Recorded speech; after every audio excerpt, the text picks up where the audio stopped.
does something inside you spiritually that allows you to understand that, you know, every moment we have in this life is beautiful.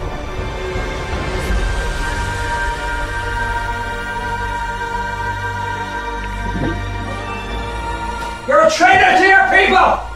And you're the devil. You kill innocent people. There's no innocent people!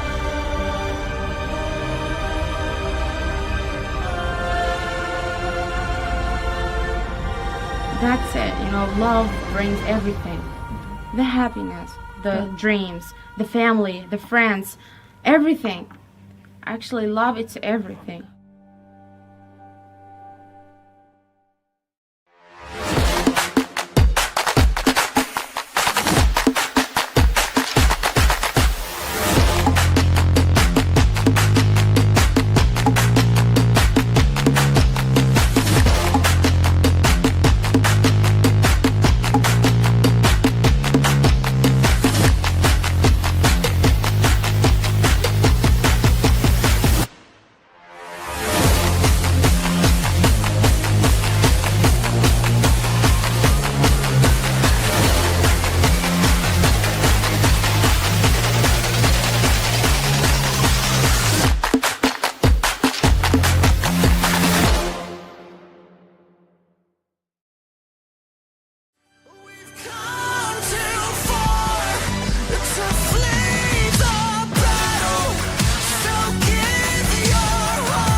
There we go. All right, everybody. Welcome to Liberty Libations. My name is Jake Green, joined as usual by Zane, Placie, Alden, Hardee, and Nick Ciesielski. And our special guest tonight is Tanawah Downing.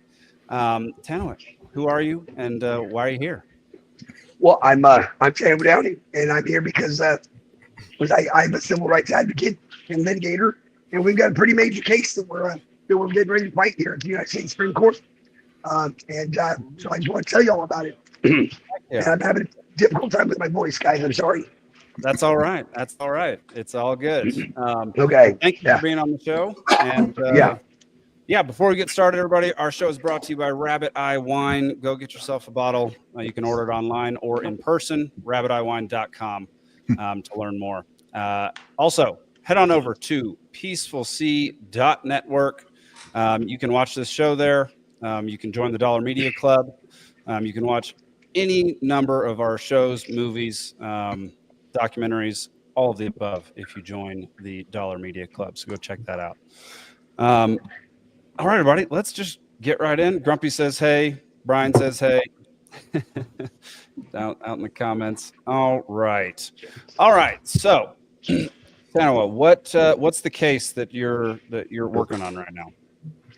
Yeah, so the United States Constitution is the overarching laws that govern the entire nation, right? And every state must adhere to the procedures and processes codified in the Constitution. And so if the state doesn't follow those rules, then they would be acting unconstitutional. And so we have a number of states right now that are not following the procedures and processes established codified in the Constitution for the adjudication of crimes. Now, the primary respondent is the state of Washington.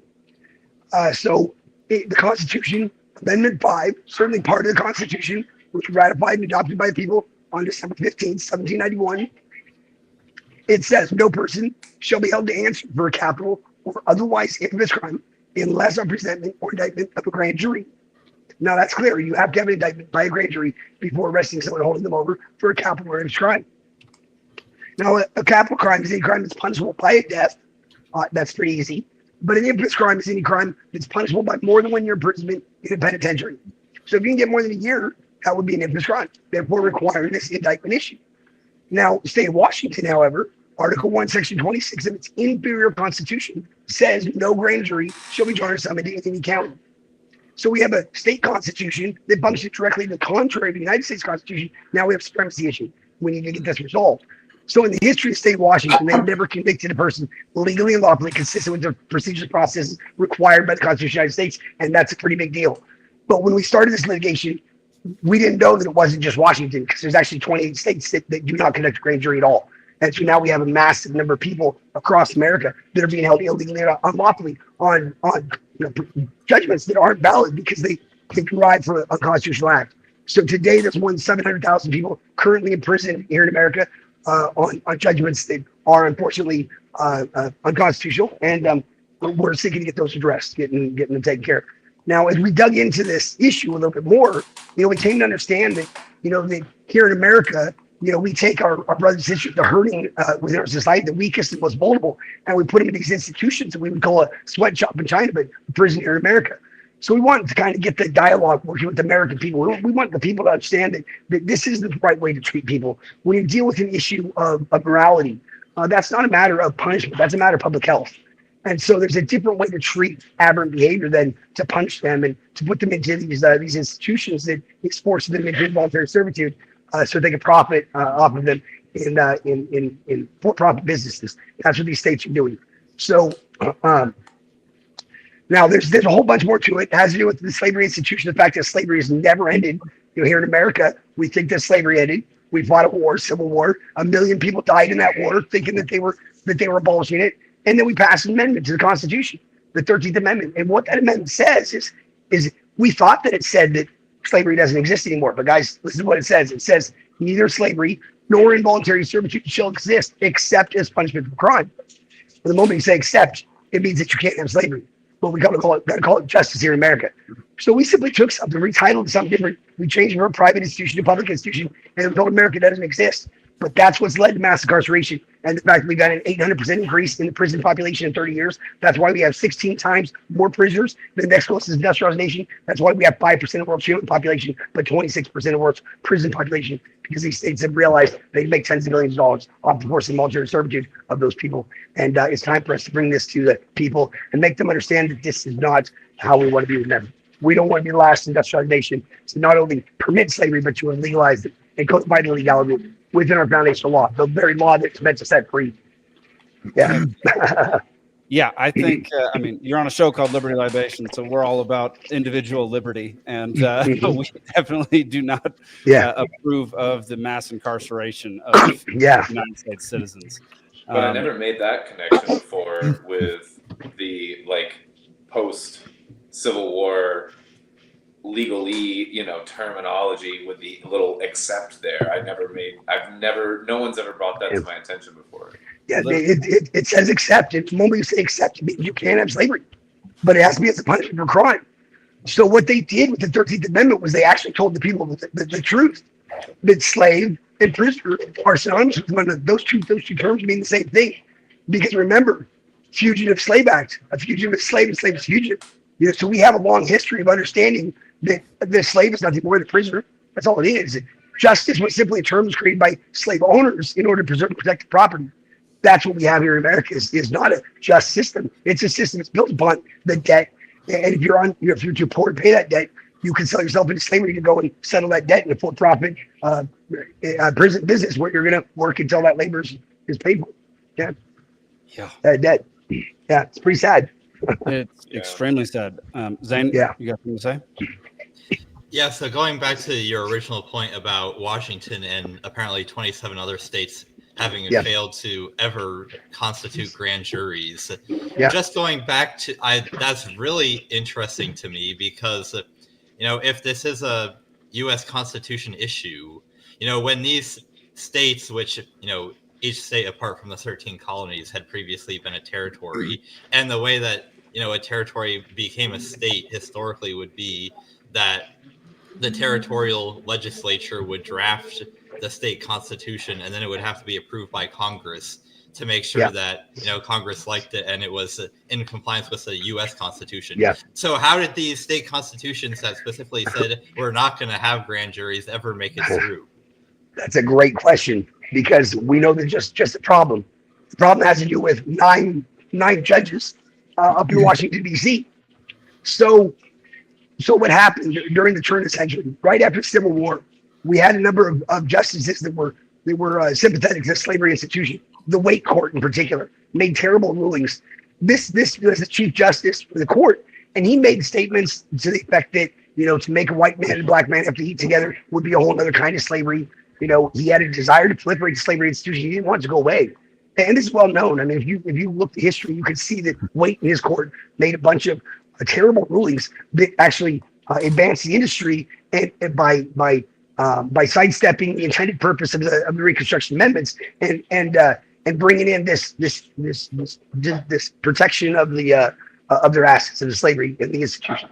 Anyway, there were a number of rulings that Waite put into place, and this court put into place. We know about Placie versus Ferguson. That was overruled in 1958 by Brown versus Board of Education. That was the segregation of the South. We know now that was wrong, and it was correct to overrule it.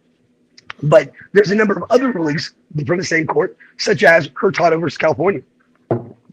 Now, in this case, Hurtado versus California, what happened was that California created a provision in its inferior constitution that says we're not going to charge by indictment, we're going to charge by information. And so what information is that someone calls up and says that something happened, calls police or whatever. The police will then take that information, they'll reduce it to writing in the form of an affidavit, and then they will present it to the court as though that's the charging, that's all that they need. And so anytime you have an affidavit of common law is considered truth. So when this officer brings this information in, what he does is he takes it to a judge as opposed to a neutral, unbiased decision maker, a grand jury, 1623 of your peers. He brings it instead to a judge who works for the state, as does the officer and as does the prosecutor. He'll bring it to the judge, and the judge will make that determination as to whether or not there's probable cause to assume that a crime's been committed. Now, the purpose of the grand jury is to be a fair and neutral decision maker, right? It's a fair and neutral evaluator to put a check on prosecutorial and judicial power so that they can't, bring arbitrary or capricious charges against people. And so it's a mechanism that protects the innocents from hasty or mischievous charges. It keeps people from being, prosecuted without authority, without actual crimes being committed. But with information, it sets up what's called an irrebuttable presumption of guilt. And an irrebuttable presumption of guilt is when you are presumed innocent or presumed guilty based upon the mere fact of being charged with a crime. You've been charged with a crime. Now you're being arrested. You're being taken to jail. You're being deprived of your liberty. Certain things that were meant to be protected, such as your right to be able to use your property, to be able to earn a living, to be able to take care of your family. All those have been taken away based on the mere fact that you were charged with a crime. So you've never been given the opportunity to confront that accusation and hearsay information, because now they just simply went out and arrested you. The grand jury was there so that you could come in. You could confront those hearsay accusations against you, and it didn't happen. So now you have the accusation from the accuser that's being presented to the court in the form of an affidavit, which is now truth, and you can't confront that truth. Truth is truth.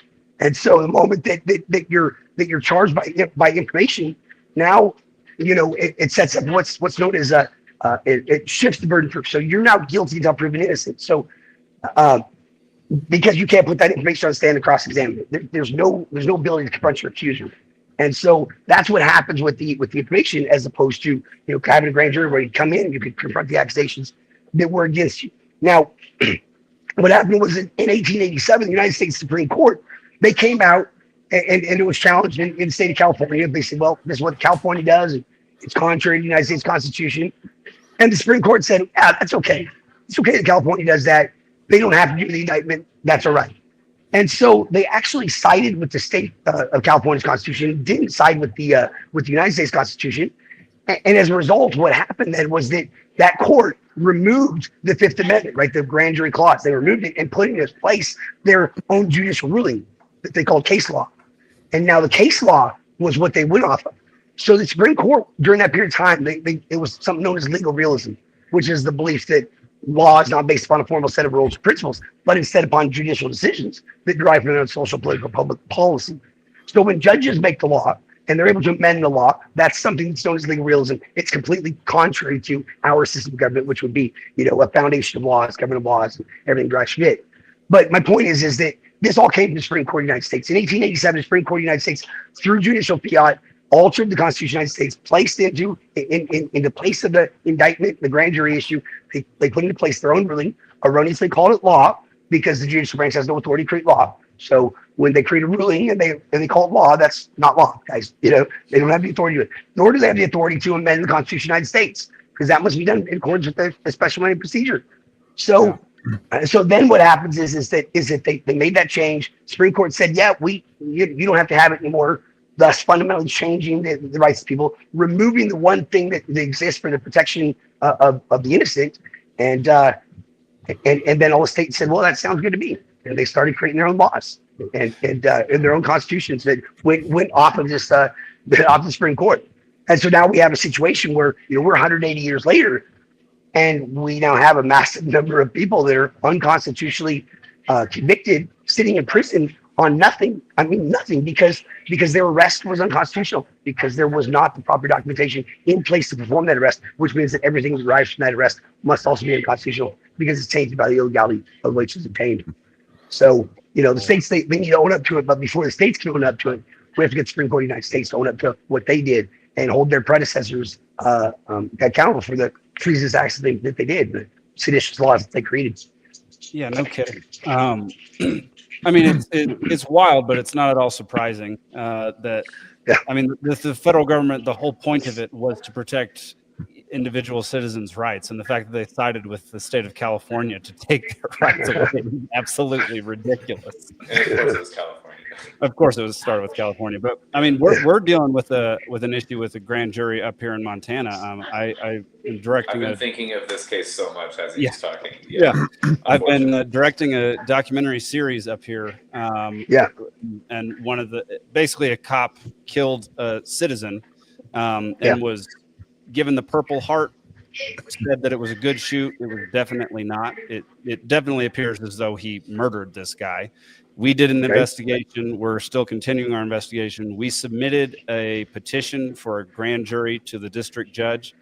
Yeah. She rubber stamped it within 30 minutes of receiving it. And approved the grand jury? Denied. Immediately denied. Is Montana one of the citizen-led grand jury states? Yeah.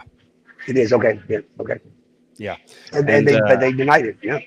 They denied it. Yep. And so now we have to go to the Montana Supreme Court to file a writ of mandamus, and it's how many pages did you say it was too? It was like stamped it before you could even read it. We filed, it was a binder of evidence, documents, all sorts, and within about 30 minutes of receiving it, she had already stamped rejected. Not even enough time to read it. No, she couldn't have read it in the amount of time she had it. So, but she's also seemingly pretty corrupt up here. Montana is one of the worst states for incarcerating innocent people. It's got per capita. Yeah. It's like, I mean, if you open the criminal procedure manual, was written by a Ninth Circuit Court of Appeals judge, and you were to scroll down in the preface to paragraph number 4, it says that most prosecutors across the United States agree that as much as 15% of the people in prison are innocent, but that is an acceptable deviance because our system isn't perfect. So we've got a federal appellate judge that says, you know what? Yeah, we're all in agreement that up to 15% of people in prison, they're innocent. But sorry, that's just luck of the draw because our system isn't perfect. And, the problem is that before you call something imperfect, why don't you try using it the way it was designed to be used, I mean, if the very first step is being missed, and that one step is there to protect the innocent from actually suffering, then don't blame the system for your incompetence, I mean, 15, that would mean sorry. That would mean that right now today, that would be roughly 600,000 people pre and post conviction that are suffering innocent based upon that number alone, if that number were correct. And I think it's higher than that. I honestly do. That is so many. 15% is absolutely crazy because that's about 1 in 7. And the phrase is, people will sometimes say, "I'd rather 100 guilty men go free than 1 innocent person go to prison." And I say, and so agree with that statement or not, the point of it is about 1% is the ratio where people think, okay, this is around where it should be, and we're going to debate that. But you're actually saying, no, it's not 1%, it's 15%. Nope. The system admits it. I mean, if a federal appellate judge said himself up to 15%, we're all in agreement of that. Now, let me just give you a number, though. So, of the 1,500 people that our nation has put to death since the death penalty has been reinstated in 1976, of the 1,500, 139 of them have been proven to have been innocent after murder. 139. Of the remaining, another 186 were exonerated after being placed on death row. Those two numbers alone represent 18%. 18% of people on death row were factually innocent, and that's just ones we know about. So the number's probably fairly accurate, because if he's saying 15%, it's going to be 15% across the board, including those that are sitting on death row. But we know, I mean, right now today, we know 18% were factually innocent based upon the evidence we have. DNA is still available or whatever. So those numbers are not good. Not good at all. Not good. That's a terrible statistic. Oh my gosh. Yeah. This is like the smoke detector analogy, where it's like they make them very sensitive, where it catches birthday candles and farts and just whatever, and it's like the steam from the shower, and it's like, but it's to make sure that it goes off when there is a fire. But that works for smoke detectors. But in this case, we're just like, it's going off all the time, and we're like 15% of innocent people are getting caught in it, just to like make sure you get the bad guy or whatever. And like my logic would be like the other way around. In most cases, I would rather see some slip through the cracks as opposed to put innocent people behind bars or on death row. But, and again, it goes back to this indictment issue, because again, when you charge by way of information, what happens again is it sets up an irrebuttable presumption of guilt. You're presumed guilty based upon the mere fact of being charged with a crime, and now you're being deprived of your liberty, and so there's a shift in the burden of proof that occurs.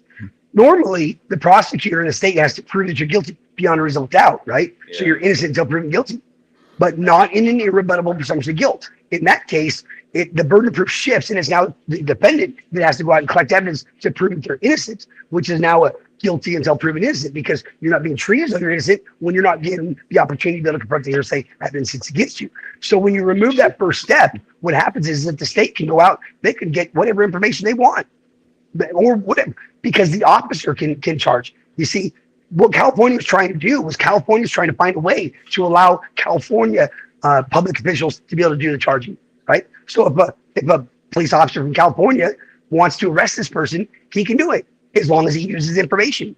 Well, if the officer is your accuser and the officer is arresting you, and the officer works for the plaintiff, and so does the prosecutor, and so does the judge, we got a pretty big, and then the state profits off of the involuntary servitude of the person. We got a big problem here. And so that's actually where, the indictment is the first step. That's what we're using to get in the door, because 700,000 people currently in prison on direct facial constitutional violations. That's a pretty big deal.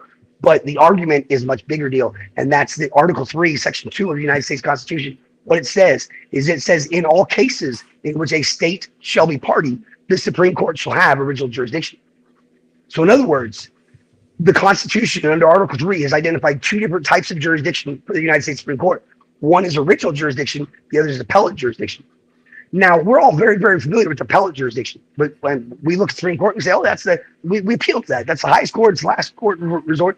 Everything else fails, we go to that. We appeal to that. That's the one that we're most familiar with. But the Constitution identifies a whole other jurisdiction that's been forgotten. It hasn't been invoked really since 1890. That's original jurisdiction, meaning that court is the first court to act. No other court in the country can act before the court of original jurisdiction. And the Constitution has identified two instances in which that court has original jurisdiction. And that is, one, anytime a foreign dignitary is named a party, or two, anytime the state is named a party. Now, just to understand, if we want to, go to the original intent and understand the original intent of the Constitution, we would typically go to the Federalist Papers, written by John Jay, Alexander Hamilton, James Madison. Let's just make sure that what I'm saying here is accurate. Let's see what they had to say about this, okay? So James Madison is considered the father of the Constitution. He wrote it. He wrote the whole Bill of Rights. So if we want to know why Article 3 says what it says, well, let's see what he said. in the Federalist, number 10, circular number 10, New York Packet, November 23rd, 1787, the article is titled "The Union as a Safeguard Against Domestic Faction and Insurrection." And in that article, James Madison said, "No man is allowed to be judged in his own cause, because his interest would no doubt bias his judgment and not improbably corrupt his integrity. With equal, nay, with greater reason, a body of men are unfit to be both judge and party at the same time." So he's referring to the fact that if a body of men come together as accuser, that same body of men cannot be presumed to be neutral and biased to act as a judge in the case, because the judge would obviously have a conflict of interest. In fact, that was the earliest known reference to the modern day concept of conflict of interest, when he said that their interest would no doubt bias his judgment. James Madison was actually formulated the concept of interest, or the conflict of interest concept right there. That's the earliest known reference. So he identified it right there, and he said, if the state brings the body of men brings the accusation, that same body of men cannot be judged, because the judge has a conflict of interest and works for the plaintiff. Now, that's James Madison. We can also find out what Alexander Hamilton said in the Federalist number 80. Alexander Hamilton made two statements that's directly applicable to this. The first is, he said, the federal judicial authority of the Union must extend to all cases between the state and the citizens thereof. So if there's a state between the citizens and the state, that would mean the federal judicial authority must extend. It's the federal court that would have jurisdiction, because the state cannot be judged in its own case. So there's the first one. Now, the second one is he also said that state tribunals cannot be presumed to be impartial when they speak for themselves. No man ought certainly to be judged in his own case, or any case with which he has at least bias or interest. So he makes the same statement here, that state tribunals cannot be presumed to be neutral and biased when they're speaking for themselves, when they're both the accuser and the judge. Yeah. So those are the first two within the Federalist Papers. Now, the third author of the Federalist was John Jay, who was also the first Chief Justice. And he didn't write the Federalist Papers referring to this issue, but he did do a case. It was Martin versus Hunter's lessee, where he discussed this. And what he said is, he said that the Constitution is presumed that state attachments, state prejudices, state biases, and state interests might from time to time obstruct the administration of justice by state judges. Therefore, it is the court, the case, and not the court that grants original jurisdiction to the Supreme Court. So what he's saying is that state biases, will typically obstruct the administration of justice. Therefore, if the case says, if there's a state is case, or a party to the case, the Supreme Court of the United States has original jurisdiction. Now, there's also the Federal Judicial Code, Title 28, subsection 455. That would be the automatic judicial code, the automatic recusal. And what it says is, that a judge has an automatic, mandatory, non-waivable, self-executing duty to recuse himself if he is an officer by the party. These are judicial officers of the state. So when the state takes a side against you, that judge cannot be presumed neutral and biased. He has an automatic recusal requirement to recuse himself, because the Constitution has identified the obligation of the United States Supreme Court to have jurisdiction. So any state that would be taking action in that case, that would be choosing to oversee that, well, they have no authority to do so. This has been litigated once before. It was litigated in 1793, a case called Ciesielski versus Georgia. We're going to litigate it once again. We're going to remind these states that your role is to be a neutral, unbiased decision maker and not be the accuser. States can't be, you can't bring the accusation and also be the judge, because otherwise we're going to end up in a situation where we're in today, where law enforcement, prosecutors, judges are all going to be working together to advance the interests of this business and enslaving people. Yeah. So one of the guys who's working on the docuseries with me, he was accused by one cop of a crime. That one cop took it to one district attorney, and he was sentenced and put in jail for something that he didn't do, and he was an innocent man. It happens all the time. It's wild how easy that is. But think about the dress that they inflict upon you. When they can bring just some sort of arbitrary allegation against you, and there's no neutral, unbiased decision maker to be a check on that prosecutor's power. That prosecutor can charge you with whatever they want. Charge you with a whole bunch of charges, and then they'll bring you in, they'll arrest you, they'll hold you there for a month or two, and then all of a sudden you're more malleable to whatever agreement they want to make. And that's the intended purpose, is that they're using threats, intimidation, coercion, address by saying, if you don't plead guilty, I'm going to add all these other charges to you. Or if you don't plead guilty, I'm gonna send you to prison for 20 years. You see, they're using threats through abuse of power in order to get these people to enter into agreement or new contract of guilt with them. And unfortunately, anytime you use duress to formulate a contract, that contract is void. But plea bargains is something we're also going to be dealing with, but that's somewhat secondary. But at the end of the day, yeah, absolutely. You know, the Fifth Amendment says no person shall be compelled in any criminal case to act as a witness against themselves. And compelled, according to Blacks, is to bring about through use of threats or intimidation. So if you use threats or intimidation to get people to act as witness against themselves, clearly a violation of the Fifth Amendment self-incrimination clause. So what happens at the end of a plea bargain is, down at the bottom it says, I did certain things and you sign it, which means that you're acting as witness against yourself. And the way that they get you to do it is through the use of threats or intimidation. And so, you know, it is absolutely a violation of self-incrimination clause. And that was what our founders, you know, knew about, because they were dealing with the same stuff. They were dealing with the same, all tyrants are the same. You know, the delivery might be slightly different, but the tactics remain the same. And so, you know, we're seeing a lot of the same stuff that we saw, you know, in 1628 with the stamp tax, and the king coming here and removing the jury and shifting us into admiralty jurisdiction. And, you know, I mean, we're seeing the same stuff today, and it's, you know, it's scary, but now it's also predictable too. So, you know, that's kind of reminds me of the tactics in the private industry, where I don't know if you're familiar with the term, like the slap lawsuits or whatever it's called, where like a bigger company will like throw at a smaller company this lawsuit of like, oh, you're infringing on our, you know, intellectual property or whatever, even if it's complete horseshit and there's like absolutely, you know, no real claims. Just financially, the smaller company can't deal with the actual litigation process to fight it, even though they're in a lot of cases completely innocent, and so then they get intimidated into some kind of weird settlement, so that because it's the only thing they can afford to do. Yeah, and it's just frustrating, and that's it.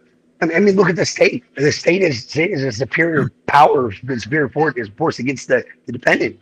So when all the power is in their hands, and you're already presumed guilty, I mean, that grand jury is extremely important. It's so much more important than I think anybody could ever even, you know, even comprehend, because that is the one thing that exists that provides that check on prosecutorial power, right? On a check on the state's power. You are not to be arrested by the state until the grand jury, until the people decide that yes, the crime has been committed. Right? It's the people that have to make that determination, because otherwise you're being treated as though you're guilty and not innocent. You have to be treated as though you're innocent until proven guilty. It has to start with innocence. It has to start with you walking in and confronting those accusations against you. So when they deny you your right to be present in the grand jury, now we got a whole other big issue, because 99% of all grand juries don't permit the defendant be present, and that's not lawful either. That's actually a crime, because the purpose of the grand jury is to protect the innocent from hasty or malicious charges. That's a proceeding that's there for the benefit of the accused and not the accuser. Right. So when the prosecutor represents the accuser, and then they permit their client to be able to present the evidence, you know, to the grand jury, but then they deny the opposing party their right to be present to counter it, you know, by intentionally skewing the disposition of legal proceeding, by hindering or obstructing their free speech.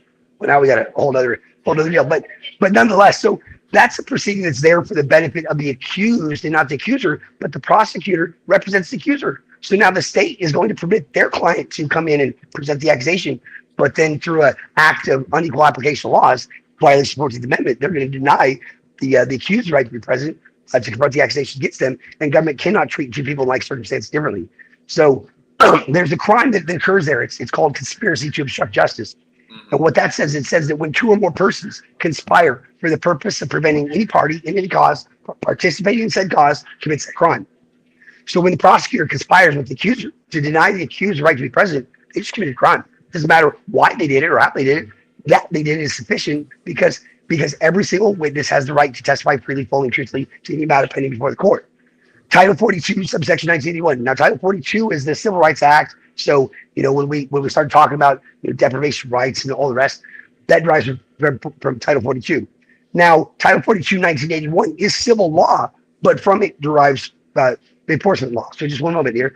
So 1981, what it says all persons within the jurisdiction of the United States shall have fair and equal benefits of all laws and all proceedings. So that creates the egalitarianism theory, right? All laws must apply equally to all persons.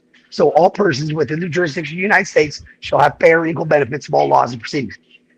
Fifth Amendment is a law created by the United States, certainly protected by 1981. The grand jury is a proceeding created by the Fifth Amendment, certainly protected by 1981. Therefore, when the accused is denied the right to the benefit of the very proceeding that exists for his protection, you just violated 1981. That's where the conspiracy to obstruct justice, the enforcement element comes out of. It comes from there, and then you would enforce it through the conspiracy to obstruct justice. So, anytime government commits a crime in order to obtain an outcome, that outcome is unlawful. Any unlawful act at the beginning cannot become lawful over time by subsequent legislation. Government cannot break the law to enforce the law, and yet that's where we're at.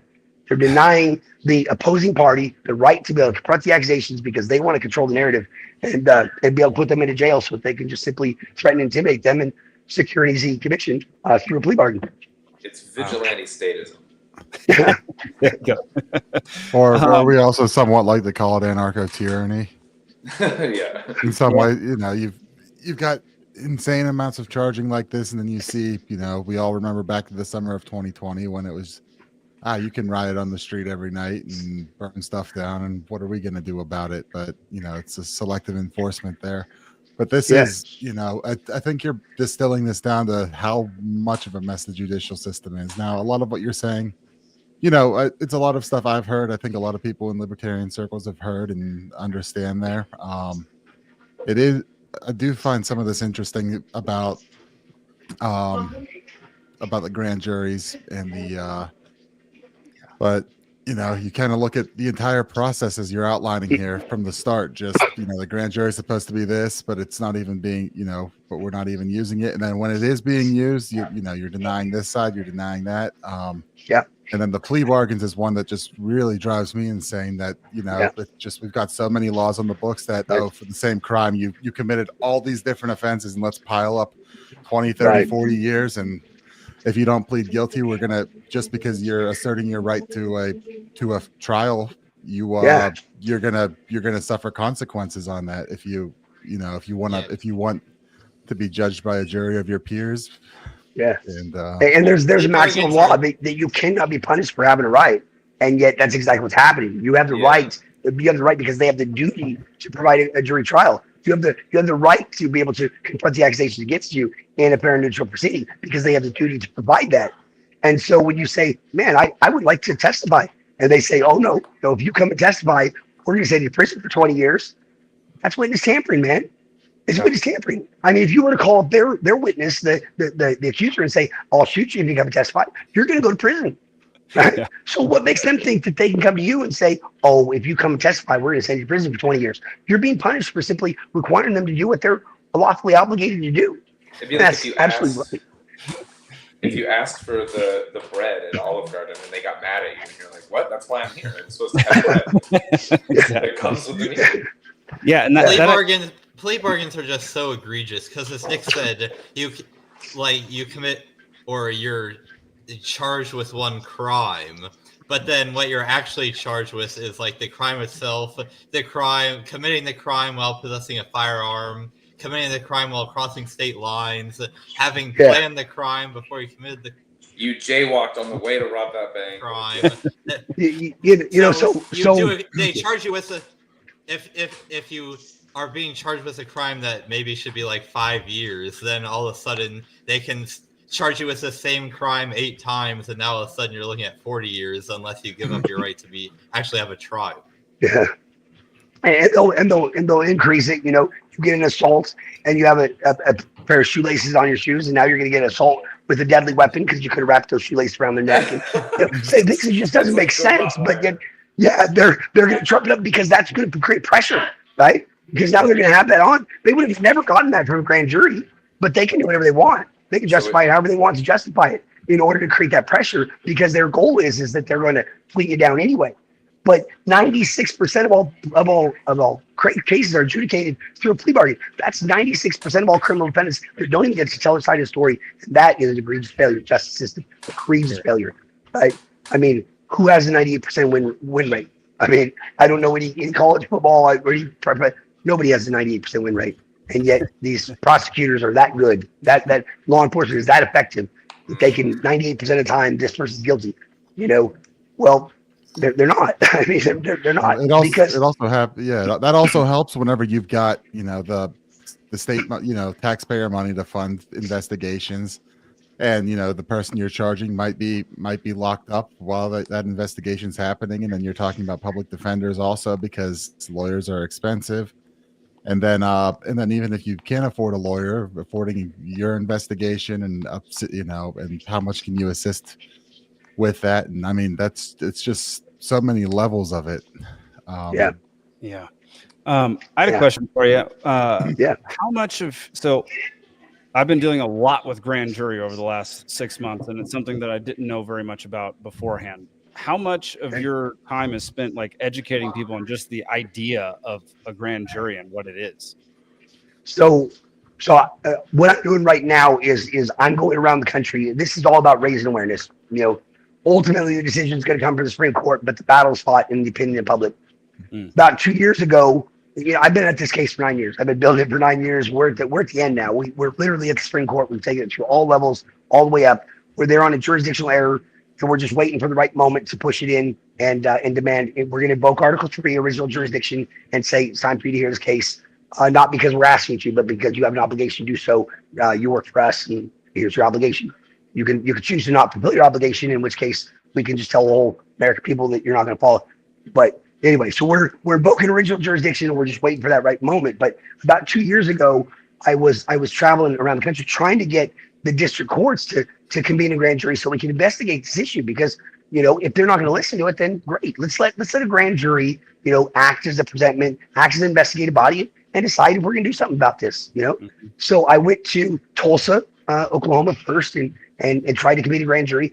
And guys, we have the right. Every single person has the right to a presentment to the grand jury foreman. It's written in the laws. There's no denying it. So if you have witnessed a felony committed in your presence, then you can present to a grand jury foreman the issue, and in doing so, ask him to investigate this, right? And especially with acts of corruption in government, that's a sole purpose, or a very, very major purpose of the grand jury. But so I was going to these grand juries. I knew they were impaneled, and the United States District Court for federal charges, federal offenses, they wouldn't let me in. So I petitioned one in Tulsa first, didn't work. I went to South Carolina, Columbia, they didn't work there. I went to Indianapolis, didn't work there. Went up to Columbia, to Ohio, Columbus, Ohio, didn't work there. And then I drove all the way across to Phoenix, Arizona, and tried it there, and it didn't work there. So all of these district courts just refused to permit me to present these crimes to the grand jury. They were obstructing me. And so what happened then was that after I left Phoenix, it was almost Christmas time, and I was bummed out because I was like, this should have been done. I mean, the law says that we have the right to be able to do this. We have the right to be able to deliver this presentment to the grand jury and let them decide what to do about it. Anyway, we failed multiple times. So I went to Vegas. I spent a night in Vegas, and the next morning I went over to the U.S. Attorney's office. I met with them, and I said, you know what? I'm not going to ask criminals to stop committing crimes. If I play a scorpion, it stings me. I'm not going to blame it. It's a scorpion. I knew what it was going to do. I know you guys are criminals. I know you are. I'm not going to ask you guys to stop being criminals. You guys are criminals, okay? And I'm no longer going to play by the rules of a system that doesn't play by its own rules. So I told them at that point in time, I said, the next time you hear from me, I'm going to be walking to the Supreme Court with 500,000 criminal affidavits on behalf of affected litigants across this country of these actual crimes that are being committed. And I'm going to deliver them to the Supreme Court of the United States and say, what do you want to do about these crimes that are being committed by your agents under your watch, crimes that are, as prescribed by law, punishable by death because they're capital offenses, and let them decide what they want to do with 500,000 affidavits. Because I could go out and I could get 70 million of them. And if you want, I can explain to you the scenario. But, when the state of Washington, for instance, when they did create their inferior state constitution, their inferior state law, that takes away or directs their agents to not follow the Constitution of the United States, that's an multiple violation. So government cannot create a law that tells someone to break the law. And yet that's what they did. So they created a law that directed their agents to break the law, to break the Constitution. So that would be unconstitutional. But nonetheless, when the state did do that prosecuting attorney, they have a duty and responsibility to make sure that when they exercise their power, they're doing it consistent with their authority. So when they choose to rely upon the inferior state statute to deprive a person of right that's guaranteed by the Constitution, they just committed a crime. It's called deprivation of rights under color of law, Title 18, subsection 2.2. Now, what 242 says, it says that any person who, under the color of any state statute, ordinance, custom, or regulation, deprives the person of any rights secured by the Constitution, commits that crime. So when a prosecutor relies upon an inferior state law to deprive a person of right that's guaranteed by the Constitution, they just committed that crime. Right? Just committed it. So when they bring the incorrect charge instrument now, information, to the judicial officer and the judge, and they ask the judge to hold this person over, the judge also has a duty and responsibility to ensure the power he exercises is consistent with his authority. If he chooses to exercise the power based upon the prosecutor's abuse power, who relied upon the inferior state statute to deprive a person of right guaranteed by the Constitution, the judge is also now depriving of rights, and he's also established a conspiracy by and between the prosecutor himself. That's Title 18241. So now when the judge signs that order saying, hey, I'm going to hold this person over, and he hands it off to a law enforcement officer who's going to perform the arrest, that officer also has a duty and responsibility to ensure the power he exercises is consistent with his authority. If he chooses to exercise power based upon the judge's abuse power, who relied upon the prosecutor's abuse power, who relied upon an inferior state statute to deprive a person of right guaranteed by the Constitution, he is now depriving of rights, and he's also a member of the conspiracy due to his negligence. And when he goes out and performs an arrest without having proper documentation in place, he has just committed another crime known as kidnapping, and it's a federal kidnapping offense 1201 because they were holding the victim over for ransom in the form of bail. When you tie this together, anytime you have a deprivation of rights under color of law that occurs in conjunction with kidnapping, the punishment as prescribed by law is death, guys. This is a serious offense, and this is happening prolifically across the state. And these are per se offenses. Per se meaning that all I have to do is show that they had a duty and an obligation the Constitution codified, and they failed to fulfill it. And the moment that I can show that they failed to fulfill the obligation, they've already implicitly invited punishment in the form of perjury should they fail to fulfill a promise. So they said that they would do what the Constitution says, and they didn't do it. There's no denying it. Where's the indictment? There's one. All right. So that means that you guys have already invited punishment should you fail to fulfill that promise. And I just showed you that you failed to do it. We don't have all elements of the crime have been met the moment that we show that there was an obligation and they breached that obligation. So what I'm doing is right now I've collected about 350,000. We've got about another 150,000 to go. Once we reach that 500,000, because that's the number that I told the U.S. attorneys I was going to have. Once I reach that 500,000 and we deliver, once we have it, then we're going to be returning to Washington, D.C. And there won't be a single news station in the country that won't be there to meet me, greet me, and watch me as I walk into the Supreme Court to deliver oral arguments on behalf of people of the United States for the deprivation of rights and freedoms that are robbed from them by this government. So Lord, man.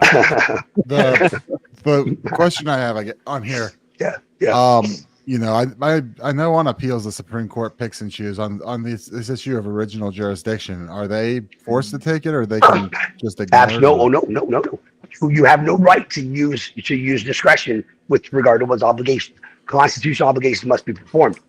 So the Supreme Court of the United States became a court of discretion in 1925. That came from the Judicial Reform Act of 1925 Congress. Now remember, even acts of Congress must comply with the Constitution. If they do not, they would be unconstitutional.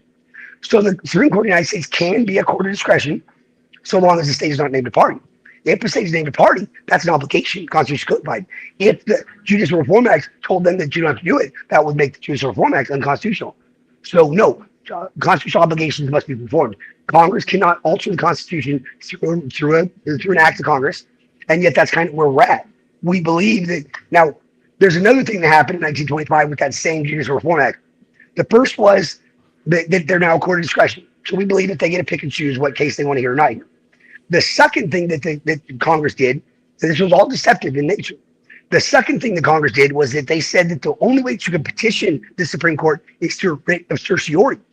Now, a writ of certiorari is a request to review a lower court's decision. So if you're going to the court and the only way you can petition them is by requesting that they review a lower court's decision, then that would mean that the only way you could petition them is in their appellate jurisdiction. How could you ever invoke original jurisdiction if the only way you could do it is by saying, here, please review this lower court's decision? So Congress made us forget about original jurisdiction because of that, because there were a number of things that they didn't want to have the court have to address. And we're going to make them address them now. These are issues that go back to 1833, where we can literally render void and nullify every single judgment that court has ever put in place, because the highest court in the land, the Supreme Court of the United States, directed every single court within the purview of the United States that they don't have to follow the Constitution. And that would mean that the moment that the highest court in the land did that fraud that was introduced, until that fraud is removed by that court, nothing that any of these courts are going to do are going to be lawful. So, for instance, when the Wake Court comes out in 1887 and says, hey, you don't have to do the indictment by grand jury, they introduced fraud, and they directed all of the courts all across the country that they don't have to do something. By that unconstitutional and fraudulent decision, thus modifying the Constitution of the United States through an other than lawful manner. The moment they did that, and they directed all the courts they don't follow it. And that's the reason why these courts don't do it today. That's the reason why these courts don't permit you to be president. It's because the highest court in the land told them you don't have to do that. And until that highest court in the land directs all the courts that they have to do it properly, then the highest court in the land is responsible for all the fraud that exists throughout all these courts. They have to come out and they have to address these unlawful acts, these decisions that were made that modified the Constitution, that amended it in another than lawful manner. My argument is that we the people control our destiny. So if in the opinion of the people of the United States, any of the provisions or guarantees of the Constitution be in any particular way wrong, then let it be corrected by an amendment in the way in which the Constitution so designates. Until and when that time comes, every single person is entitled to every single right secured by and enumerated in the Constitution, regardless of where they choose to reside within the jurisdiction of the United States. Yeah. The ramifications, if they were, if the court were actually to agree with you, it's wild. Yeah. I mean, that is such a massive shift of things if it were to happen. This is the biggest civil rights case in American history, and I've been building it, and we're now picking up momentum. My problem is that when I started this 9 years ago, I was making a lot of money back then. I made $870,000 a year, $72,000 a month, and I was living a completely different life. And then I went through this brutal divorce, one that I didn't want, and it made me suffer a little bit. I didn't just suffer, and I started to see these other people around me that were suffering, and they didn't exist before. The homeless man, the prostitute, the drug addict, they didn't exist to me before because I didn't have the right perspective. So God was kind of bringing me down, showing me these people, making it real to me, because how could I believe in a homeless person when I had all the success? That homeless person is homeless because he's lazy, not because he has 90,000 limitations placed upon him by the oppressive system that's in place. So what happened then was that when I did come down, I decided at that point in time that I got to do something about this. So I've not done this for money. So for 9 years, I will not take a contract. I will not pay. No one will pay for the services. If they want to donate, that's the only way that we'll operate. But that way I can focus on service as opposed to money. And it's a tough way to live. I mean, it is, but unfortunately these people need help. These 2.9 million prisoners, they don't have money to be able to bring in someone to help them. And so, I made a decision a long time ago that it's the right thing to do. I want to be a good example for my son, a good example for my daughters. And this was the example that I needed to do, because once I started seeing these people, they were suffering, being hurt by the system that I was previously fighting for and building, I had to do something. I had to help them. I had that obligation. So, it's been really tough. This is the biggest civil rights case in American history, hands down, but it's very difficult to get traction when you don't have a whole army of people behind you. They're helping push it, and and I'm trying to get all these people organized, and understanding that this works together, and this, and it's a monster, man. But at the end of the day, it only takes one to win, and we're gonna win. I mean, I have full faith. I believe quite strongly that once we reach this 500,000, that's going to be enough. Because if it's not, then I'll just go get 10 million and we'll address it that way. But the court will respond because there's, I think that the court wants to make this decision, honestly. I think that they carry this burden for, I do. Yeah. Look at what Gorsuch is doing, Justice Gorsuch. His book overruled, the stuff he's talking about, the fact that he just stated in a judicial notice that went out on November 11th, he said that most of the prosecutors that most of the people in prison here in America are there illegally and unconstitutionally because the courts are proceeding under administrative law and not common law. He went on to say that most of the children that are being taken from their family being taken for the same reason. Courts are proceeding under administrative law and not common law. And then he had the third element. He said most of the property is being deprived people for the same reason. Now, to understand what he's getting at when he says that the courts are proceeding under administrative law and not common law, you have to look at the three branches of government and their functions. The first branch of government is the legislative branch. Article 1, Clause 1 says that all legislative power is vested in Congress of the United States, consists of the House and Senate. So all power to create law, amend law, destroy law, all legislative power is vested in the legislative branch. No other branch of government to create law or do anything with law. Second branch of government is the executive branch. They're there to enforce the law. They create orders. Orders only affect those that are being ordered. So nobody outside of the executive branch has to follow orders, because the president can't order the people because he's a servant to us. And now the third branch of government is the judicial branch. They're known as the administrative branch because they are there to administer the laws. So when the judicial branch creates a ruling, because that's what they create is rulings, but when they create a ruling and then they erroneously call it law, case law, well, that would be administrative law. So what Gorsuch is getting at is that these courts are proceeding under case law and not constitutional law. They flipped it over, and so right now we have all of these states that have relied upon judge-made rulings and believe that that's the law, but judges don't create law. And when you create a ruling and you call it law, when you have a separation of powers, it says that all legislative power is vested in Congress of the United States. Then guess what, judges? When you create a law without the authority to create law because of the separation of powers, then what you create is nothing at all. And when you directed all the states to follow your laws as opposed to the Constitution, well, everything you built, everything you've done, judges, is unconstitutional because you have decided that you knew better how the people were to be governed than the people knew themselves. And so what I'm trying to do is I want to make sure that we understand that when the executive branch creates policy and then goes out and enforces that policy against people, such as Chevron and the whole issue that we have with the executive branch, that whatever they build is unconstitutional as well. That's why we focused hard on the executive branch over the summer because we had to get the first half. The first half is the executive branch, you don't get a create law. We got that from the Chevron ruling. The second half now is a little bit harder, and that's judicial branch. You don't get a create law either. So everything that you created, you need to remove as well. And what we're going to do then is we're going to place the Constitution back, its foundation back where it's rightfully meant to be, right there, without anything else in its way. And we're going to remove all of these judge-made rulings that was erroneously called law because guess what? Here in America, judges don't create law because we didn't delegate that. We reserve that to ourselves in the legislative branch. That's something that's done over in England because the king creates law and therefore he delegates the ability to make law to his judges. That's not American bar. That's English. So this whole concept of stare decisis, we're going to remove it because judges don't create law. They don't get to dictate that what the law looks like based on their own social, political, public policy. We need to get them in check because they haven't been in check for years.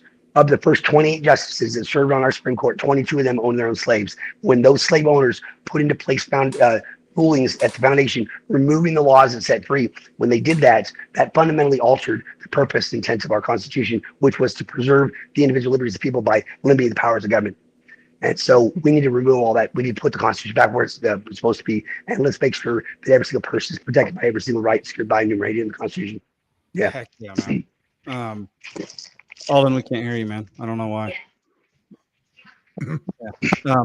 But Zane, Nick, do y'all have any? How does this jive with libertarian principles? Like, is this would this be something? That's what I was saying. Party could get behind, and I would think so. I mean, a lot of what's being covered here are a lot of issues that individually have been identified over time. Yeah. Oh, the massive, like you said, biggest civil rights case. If that's, I mean, what it would stand to be, right? It's, I mean, the ramifications of this. I mean, you mentioned Chevron being the decision, overturning Chevron being the decision that took away the power of the executive branch to legislate, which was, a great thing to have struck down. And then, and what a lot of people don't know is that Chevron, I didn't do it, but what I'm doing was a significant contributor to it, because as the court was going into oral arguments for Chevron and then going into chamber, I was out serving the state attorney generals across the whole country for these crimes being committed right these deprivation of rights. So I went out and I served the 37 state attorney generals with criminal affidavits on behalf of affected litigants within that state, detailing that crime. That, hey, your prosecutors are committing crimes. Your prosecutors are conspiring with judges, and basically directing him to hey, direct all of your agents to act lawfully. You're in charge of them, therefore direct them to act lawfully. None of them did it. None of them did anything. We provided service. I served all of them, and they chose you absolutely nothing about it, which is what we expected that anyway. We didn't think they were going to just suddenly change and, oh, we're doing it wrong. And no, of course not. Right. But, right. If you expected them to change off of that, you're no. naive. But once you provide notice to the agent, to the master, all the agents are served. If he fails to take action, direct them all to act lawfully. So notice to agent is notice to principal, but notice to principal is notice to agent. So I went around, I served 37 state attorney generals, right, with these affidavits, giving them an opportunity to be able to direct their agents to act in an unlawful manner. During this time, my narrative was, Supreme Court, the judges and everyone else, this is the prosecutor's fault. The prosecutors are choosing the incorrect charging instrument. They're the ones that are at fault. They're the ones that are behind all this. Judges, you guys are culpable in it for your negligence, but it's not your fault. That gives the judicial branch an out. And that was my narrative for almost 2 years. I was pushing that narrative. It's the prosecutor's fault. And that's why I went and I served during that period of time when they were doing Chevron, because when you find out that you're involved in a criminal conspiracy, there's only 2 ways that you can mitigate your culpability in it. One is notify the authorities of crimes. But if you're the authorities, that doesn't do any good. Therefore, there's a second part, which is notify your co-conspirators of your intent to no longer participate, but that must be done by some affirmative action. What Chevron was the judicial branch telling the executive branch, we're no longer going to participate in this. You don't get to bring the incorrect charging instrument, because they know that they're going to have to hear this case, and they were posturing already to place the blame onto the executive branch. And that's what Chevron really was that the judicial branch knew that they're going to have to hear this, and they knew that they had to provide some sort of affirmative action to notify their co-conspirators that they're not going to participate anymore, and they did that through Chevron. Now, the moment that Chevron was ruled on, I kind of changed my narrative, and I went out and I served 37 state Supreme Courts now, and everything I was talking about from this moment forward was, the truth is that the Fifth Amendment says no person shall be held to answer for capital or otherwise dangerous crime. Who makes the decision to hold someone? That'd be the judge. So guess what? It's the judge that commits the crime. Prosecutor can bring the incorrect charges, but it's the judge the moment he orders to be held, and it's the judge that establishes the crime, commits it. And prosecutor, you're just negligent in it. Right? So I switched the narrative, because what we have to do is we have to get these branches of government pitted against each other. And how do we do that? Well, let's start pointing fingers. So the judicial branch pointed the finger in Chevron. Now we're waiting to see how the executive branch is going to respond against the judicial branch, because all they have to do is just say, to DOJ that, hey, don't follow the judicial ruling. You got to follow the Constitution. That would be notify your co-conspirators of your intent to no longer participate. But we have to figure out some way to break up the alliances, just as Sun Tzu says in the Book of Art of War. Break up the alliances, pit them against each other, and that's what we were trying to do with Chevron, serving the attorney generals, and then as soon as that came out, going out and serving the Supreme Courts and saying, you know what, it's actually the judge's fault. So executive branch, you can take the fall for this. You can be responsible for this if you want, but you don't have to. So judicial branch was nice enough to place the blame on you. I would say, don't take the blame. Don't take the fall for them, and step up and notify them that you're not going to participate anymore. And then we get the result that we're hoping for. So, as one man, I pretty limited what I can do, but the perfect storm was together. Chevron was about that. It was an opportunity for us to be able to not only get the right decision from the court, but to be able to leverage them to do so in such a way that they're going to be blaming a branch of government that's not actually responsible for the crimes that they're committing themselves. So, yeah. Wow. Well, man, we are just at an hour, and I know you have to head out in a second. So, how can people help you? How can people spread the word and all that? Yeah, so we have a website. It's www.tanawah.com. That's TANAWAH.com. Tanawah.com. And from there, you can up at the top there, you can access the affidavits. If you click on that to download the affidavit, you guys, it's going to ask for your email address. Okay. The reason why it's asking for it is not because we're trying to get a whole bunch of data harvest. No, we want to get a listserv so that if we get response back, we have a whole bunch of emails that we can just quickly send out and distribute this. So we're not trying to harvest data. Don't worry about that. This is for our use to be able to communicate back with you. So up at the top, you'll be able to access the affidavit. Guys, when you fill out this affidavit is saying that you yourself have been charged with or convicted of a crime by the United States justice system or system subject to the jurisdiction thereof, and that you were held without an indictment by a grand jury or in violation of the grand jury. And so the 22 pieces of information, do not add anything to it. We don't want to add anything to it, because what I'm trying to do is I'm trying to bring everybody into the same procedural situation. I need all the paperwork to look exactly the same. So what we have is a class action habeas corpus. Habeas corpus is a challenging the state's validity of their action. It's challenging the arrest. So if the arrest is unconstitutional for whatever reason, then you would use a habeas corpus non-appeal, the habeas, to challenge the arrest. And if the arrest derives from an unconstitutional act where they didn't have the proper documentation in place because the indictment wasn't there, then all we have to do is say, show me the indictment. It was necessary and required constitutionally to secure your arrest. And if they don't have it, then great. That we're asking for your liberties to be restored at the point of which the constitutional violation occurred. So we don't have to talk about appeals. You could serve your time. You could have been out. You could have paid your fines. None of that matters because all of that, the plea bargain, the judgment, all of that happened months after the unconstitutional arrest. So what I'm doing is I'm identifying the first point in which government has breached their constitutional obligations, thus violate your rights. When I go to that point, then as of that moment, we're able to bring everybody back to that same point and thus restore the liberties for those people. We don't got to worry about appeals because appeals would be long after. We're looking at the beginning, not the end.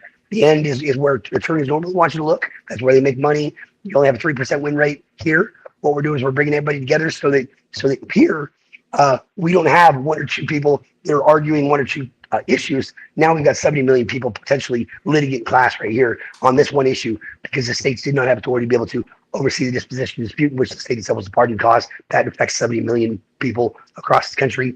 And so as a result, we have a massive amount of attention that can be put onto one single issue. And once we do that, there'll be nothing that will ever shut it up again. Heck yeah. Well, man, Yeah, good man. luck. And so also on the website, you can donate from there. And we would welcome whatever blessings we can get. This is extremely difficult for us to do.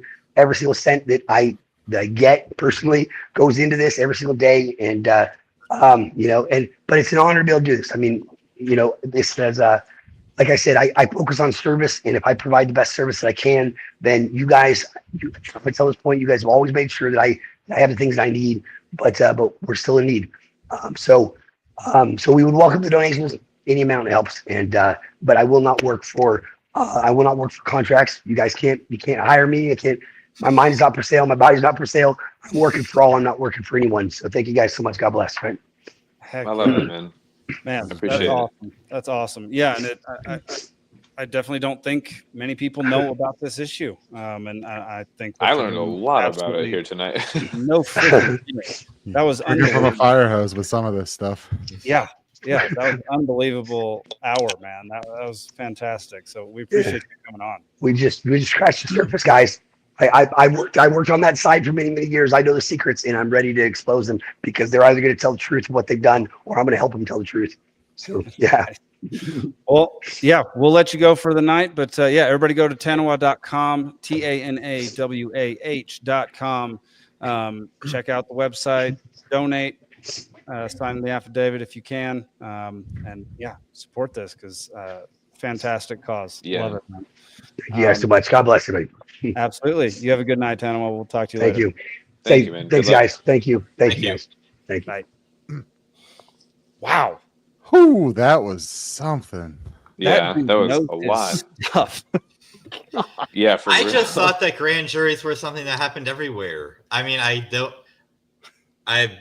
because I had no reason not to think that. Like my mom was on a grand jury a couple of years ago, and so I was like, oh, this is just something that like happens everywhere, but I guess not.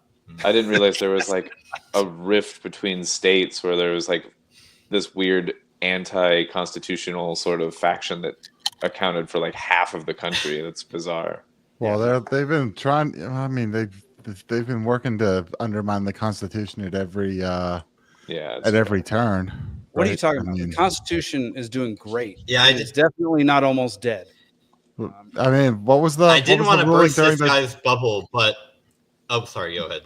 What was the ruling? That's why can't I think of the name? The if you grow your own wheat on your farm to feed your own cows, you're still affecting Wickard v. Filburn. Filburn, yeah, Wickard v. Filburn, right? Well, if you grow your own thing, you're affecting interstate commerce because you're buying shit, right? So yeah, it was like during the Great Depression, they were trying to have all these price controls. And a farmer was growing grain on his own farm to feed to his own animals, and the Supreme Court said, you can't do that because if people can grow their own grain to feed to their own animals, then they might not buy as much grain in interstate commerce, which will undermine the price controls. That's such horseshit. Insane. Like I didn't want to burst this guy's bubble because he seems really legit. Like a 500,000 affidavits seems like he might really have a case. But a lot of the times where I was saying, oh, like the Supreme Court has to hear this because it's original jurisdiction, or all these people are in a conspiracy and they're all committing all these crimes. It's like, I really hope. As much as I agree with you in theory, right? It's like I'll take things that will never happen for 1,000, Alex.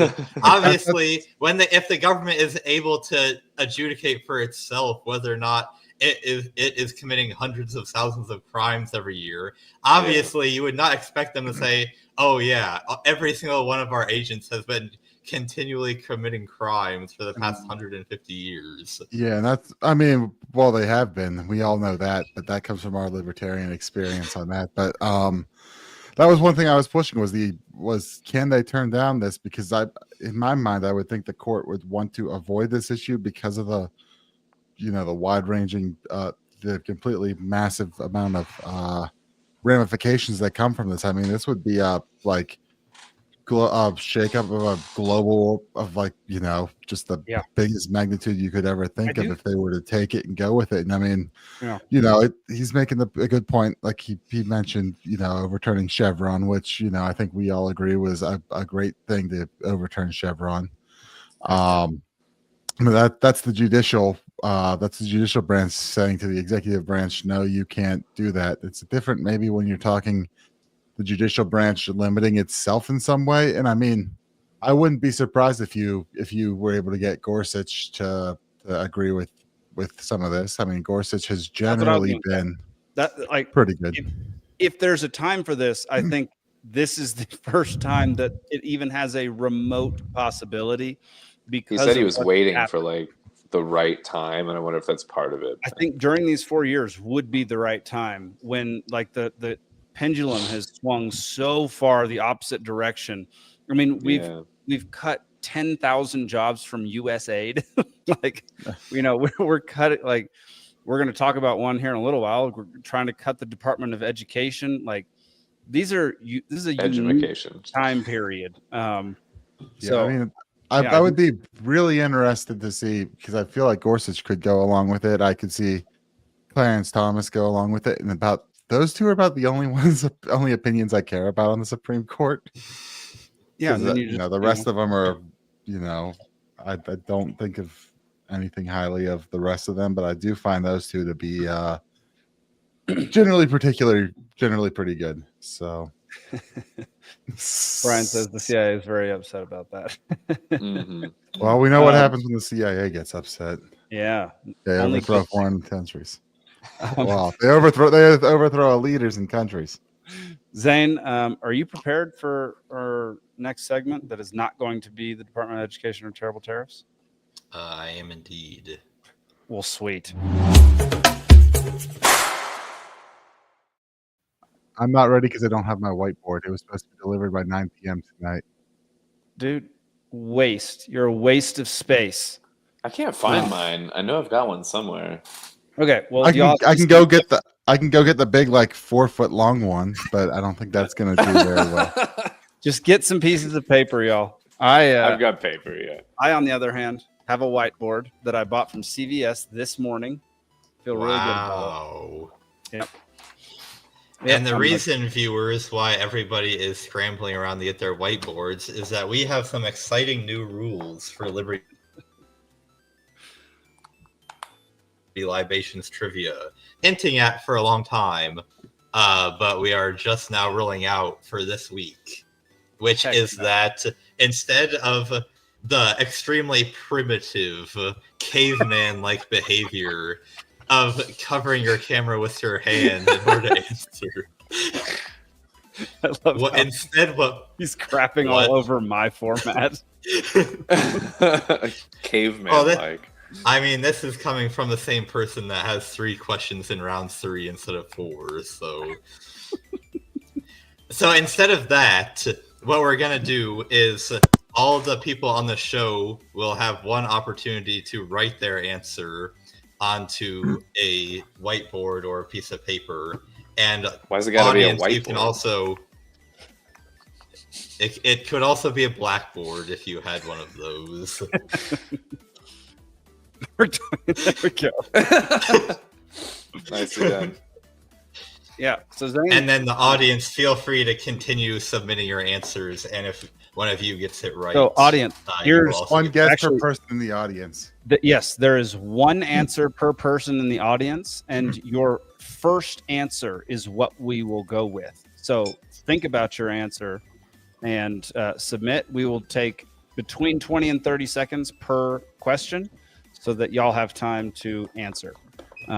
So that now the game is actually rigged against those of us in the show, and it is Now we'll never win. Yeah. But also, it's not first to the camera anymore either. Multiple people could get it right. Right. So- Yeah. Yep, It the kind of points are not balances out. limited now. Everybody can get. But also, there can be a tie. Yeah, but it's also one guess, so a lot of points might not get awarded because it sometimes usually takes us several. We're guesses to all get going to be points. wrong so much. Yeah. What happens if we do that? Do we watch? I and do actually another was round? thinking. I was thinking there were some of my questions that, it would be possible to know right off the bat, but they play very well to just people being able to guess over and over Right, and over because again we've until trained someone gets it right. ourselves. Yeah. And you're not going Yeah. to be able to do that anymore, so I might have to start writing questions that are a little bit easier. But we'll Do you have wanna to see after do- today's. If everyone gets it wrong, do you want to do like one more round of answers or something? Or- I'll leave that decision to Jake. I don't want to make this take too long. Hang on, Brian calls for orders of the day. He wants us to go in order of our topics, list, and we're not. So that means back to Department of Education. Rejected, denied. This podcast is not governed by Robert. Overruled. Yeah, it's governed by Francis and Francis. All right, let's get into it. Let's go. All right, as usual, we have 8 questions, 1 point each. Round 2, 6 questions, 2 points each. Round 3, 4 questions, 3 points each. For tonight's categories, we have round 1, round 1, round 2, round 2, and round 3 is round 3. I thought that was like a typo, but when you read it out loud, I was like, wait a minute. Okay, fine. And what's going on here is, as you all know, is Sunday was Groundhog Day, and in honor of Groundhog Day, It's a big in day up here in each of- Pennsylvania. right. And so all of tonight's answers are answers that have come up in Libations trivia at some point in the past. The questions are different for the most part, but all the answers have come up before. Okay. That is hilarious. Interesting. I love this. Let's go. And so round 1 are answers that have come up in round 1 and so on. Okay. Yeah, so Mark Twain might be one. That's hilarious. I love it. And do Okay. not show your whiteboard until the end of the 20 seconds. All right. Round 1, question 1. Shirring, coddling, and using a ramekin are among the many ways of preparing what food?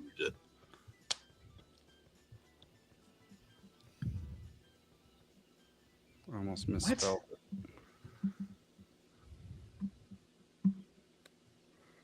I know this. You do? I say that, and I'm definitely going to get it wrong. Coddling. 10 seconds. We got to have at least one answer from the audience. Grumpy, some quack, give us that answer. All right. There. Grumpy, are you looking at my piece of paper? All right. Time's up. Show the All right. whiteboards. All right. Jake says sauce. I can't Jake see. says shellfish. And Alden says meat pie. Some quack says English muffin, and Grumpy says vagina. Coddling is sharing. I nearly put Grumpy's answer down. Oh my god. All right. Where does the ramekin fit? That's All of Man. those were wrong. Do we Dadgummit. want to go again or just No. reveal? All right. Nope.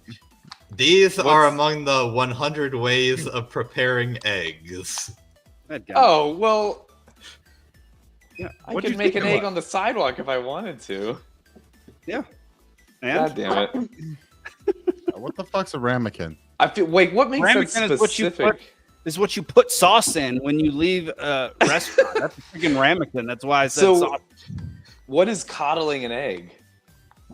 I don't remember exactly. Do you just like cup it like this? Coddle? Okay, it's definitely not. It's definitely not that.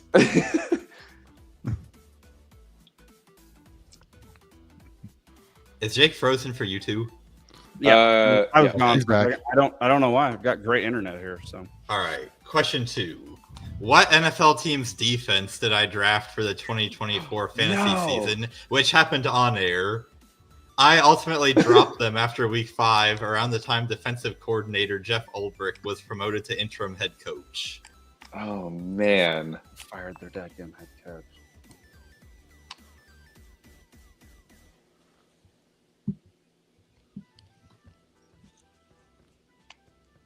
All right, 15 seconds.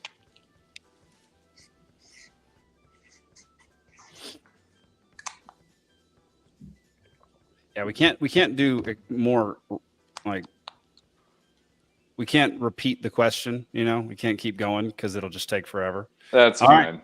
Yeah. Time's up. Whiteboards. All right. That's Jake what I says the said. Jets. Alden says the Jets. Nick says the Panthers.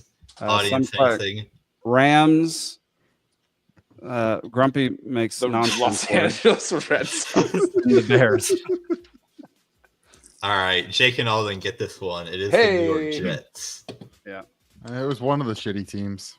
Firing a coach at week 5, like I thought it was like top 3 choices. The Jets, like, Panthers were up there too. I'm like, what's the shittiest teams? yeah. Well, I just remembered they fired their coach. I didn't remember when. I couldn't remember who fired what, but Question 3. What Norwegian polar explorer who has been an answer on Libations trivia talking about until someone gets it right is pictured here? Damn it. My promise to ask about this guy again is kind of what inspired this entire scene. Oh my god. Really? Oh no. This is where it's going to show I don't learn anything from these questions. How am I getting bad internet right now? I have 4 freaking bars, but StreamYard is being a turd.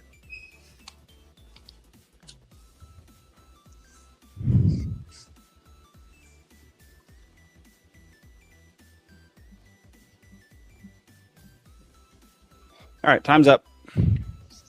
All right. Jake says Ponce de Ponce de Leon. Leon. Alden says bird.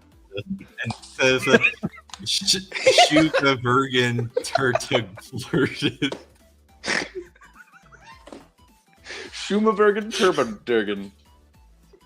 The audience says Raul Addison, which I'm Addison. going to give credit for. 'Cause it's Amundsen. Rolled Amundsen. Damn it. Yeah, give it to him. That's close enough. I feel like.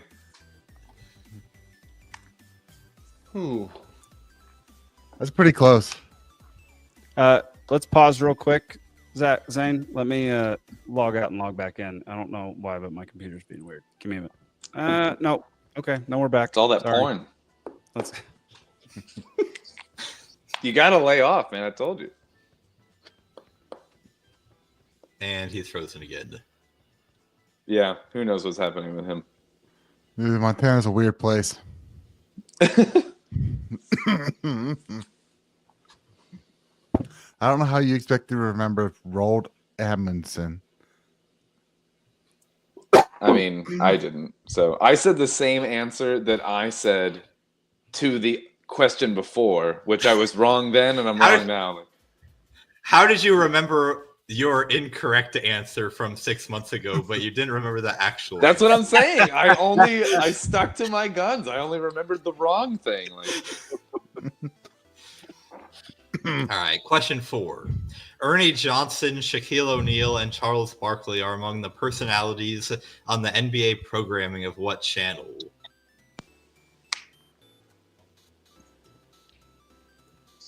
$15 seconds.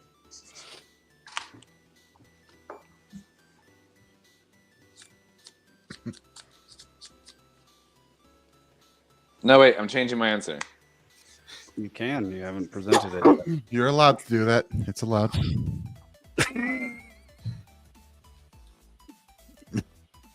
View. The View.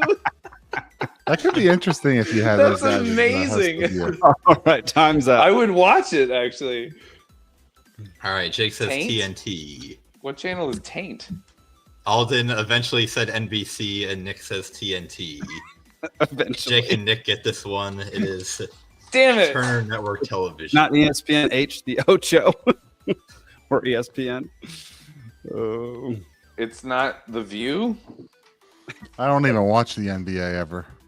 me I don't neither. anymore. I haven't watched the NBA since Dirk retired, but I've followed it, because I'm a Dallas Mavericks fan. But they traded Luka Doncic, who's I made saw him that. be one of the best players in the history of the NBA, and they traded him at 25 for old, washed-up idiots. For a pair of shoes. Cuban doesn't own it anymore, right?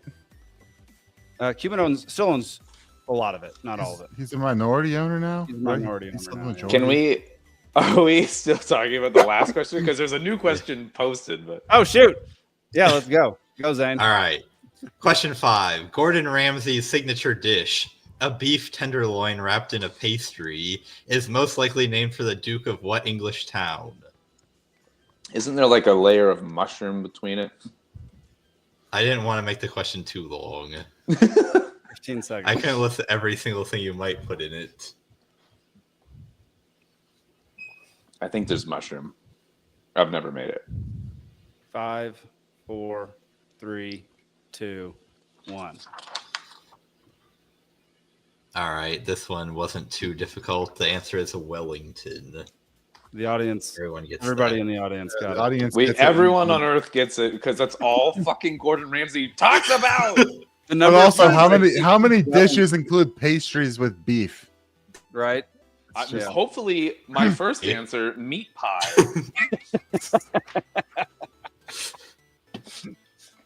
Brian, Question. The Duke of shut Meat Pie. your dadgum mouth. Which isn't a Mushroom are food. Absolutely a food. It's not a best- plant. The best kind of food. It's a food, but it's not a plant. Which is just so weird. Yeah. Mushrooms Question are 6. aliens. The Magician, the Winged Messenger, and the Bringer of War are among the subtitles of the 7 movements of an orchestral suite named after what objects? I hate this What question. objects? I hate this question so much. Is it just because it's about classical music, or is it more specific than that? No, I actually listen to classical music every day, but Every day? yeah, I listen to it while I work. That's I'm pretty commitment. sure I'm familiar on this. I I have no can't remember the composer though, but I'm pretty sure I'm right. I'm pretty sure I'm right. All right, time's up. Jake says blah, Alden says dildos, and Nick says the planets. Only one of you got it right. I bet you can guess who it was. It's audience dildos. has It's it Alden. too. You know what's so funny? I'm so mad. Ooh, Grumpy When you almost said got it. objects, I almost said planets just first, but I was like, let me make a joke. But my I remember. actual guess would have been. I remember back in high school in band playing some of those compositions. I just can't remember who the composer is. at band camp. So the composer is Gustav Holst. That's right, Gustav. Good old Gustav. Yeah, no. Well, yeah. I played Good old symphonic band my Gustav. freshman and sophomore year, and then I moved to jazz band my junior and senior year. You sounded. Did you like put a So the Put a most flute in your famous pussy, part or- of this movement, which is Mars, the bringer Mars, of war. yeah. That's and what then, tipped me off was um, Mars. Mercury's? I read that Mercury as is a- Winged Messenger. I read it And as the banger of war, so I got it wrong. I Yeah. think I remember Jupiter the best, but I Question remember 7. Uranus the best. that's What the is the best one. name of this 1929 painting by Edward Hopper? It is partially visible in the background.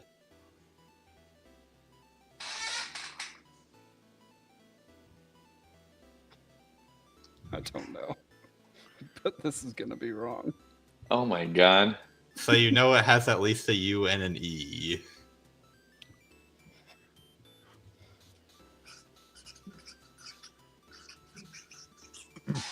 All right, time's up.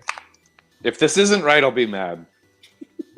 Yeah, that's what I. Yep. Jake Damn it. says Oh, we all chop. had the same. Ah, you all got it. This is chop Yeah. suey. Woo! So now I got it right, and I'm still mad. Well, to be fair, it was more than a U and an E. You could see the S and the Y. So that how could have many been an words X. is it? The Audience Y got could have it. been an X. We don't know. Audience. Yeah, No, I you, know, could, yeah. you could see at the Chop bottom it was a Y. suet. Don't eat chop suet. That's for You can birds. see the That's- Y. You can see it go below the glass there. Oh, I didn't see No, I love that Brian guessed the Mona Lisa. that. It's Nighthawks, guys. Question 8. Scheduled to open in 2026, what city's new football stadium will still not be a dome despite or perhaps because of its location?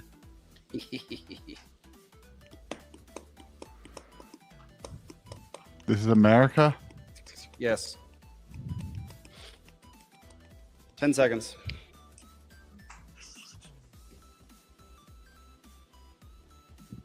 4, 3, 2, 1. Jake says Buffalo. Alden says Green Bay. Nick says Buffalo. The answer is Buffalo, New York. Damn. Green Bay's never getting rid of Lambeau. They're designed for GB it. stands for Buffalo. You didn't know. Greater Buffalo. Greater Buffalo area. Yeah. The design for the new stadium is sick. It's only 4 hours from me. I should go check it out. You should. Is go it check underground? Grumpy. Grumpy is not Boise. taking trivia seriously. They're rebuilding Albertson Stadium. Boise is Smurf turf, not gnome grass or whatever we want to call Smurf it. turf. All right, so we have reached the end of round 1, and the scores are a lot more even Oh, than they it's usually fine. are. Tied for first with 5. We've got the audience with 4, and Alden with 3. Who's first? We've got Jake and Nick in the lead with 5 each. Oh, tied. Yeah. Damn, Jake's competitive this time. That's Hey, because you just rules got to give him everything. 30 seconds. yeah, I need the 30 seconds. I can't Yeah. just go like that. Yeah. I'm smart, Jake's y'all. competitive with these rules. He's smart on a delay, though. Like, Yeah, I'm a delayed Yeah. kind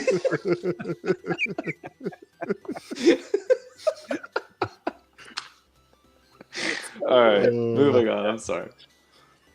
If we gave episodes of this podcast titles apart from just the topics, Smart on a Delay would definitely be this episode's title. Jake Or- might use that now. Question Or smart 1. with Literally, lag. If that's my it's tagline now. According to Norse mythology, who is the father of the gods Thor and Balder?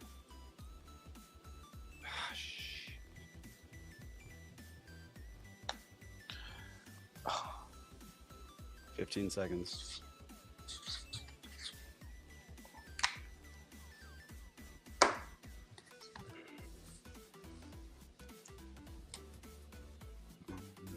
I'm not sure. 1 second. All right, time's up.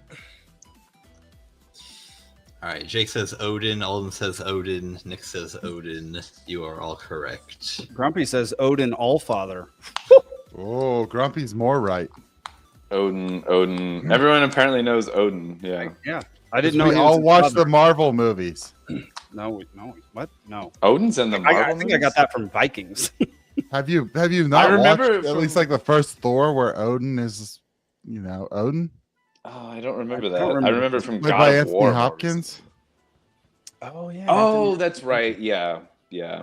How do you forget Anthony Hopkins? I don't know. He was- I love he was Question in- 2. The once popular Gros Michel cultivar of what plant was mostly phased out by the 1960s in favor of the Cavendish due to the former's susceptibility to Panama disease? What is this question? What are any of I know those? the answer. This is very, very easy. What? This is very, very easy. Go fuck yourself. I'm telling you, my answer's written and it's easy. 10 seconds. I love that Nick's saying the number of seconds. 5 seconds. All right. Time's up. All right. Jake says STDs, which aren't plants. Alden says mosquitoes, which also aren't plants. Nick's got it. It is bananas. The audience has it too.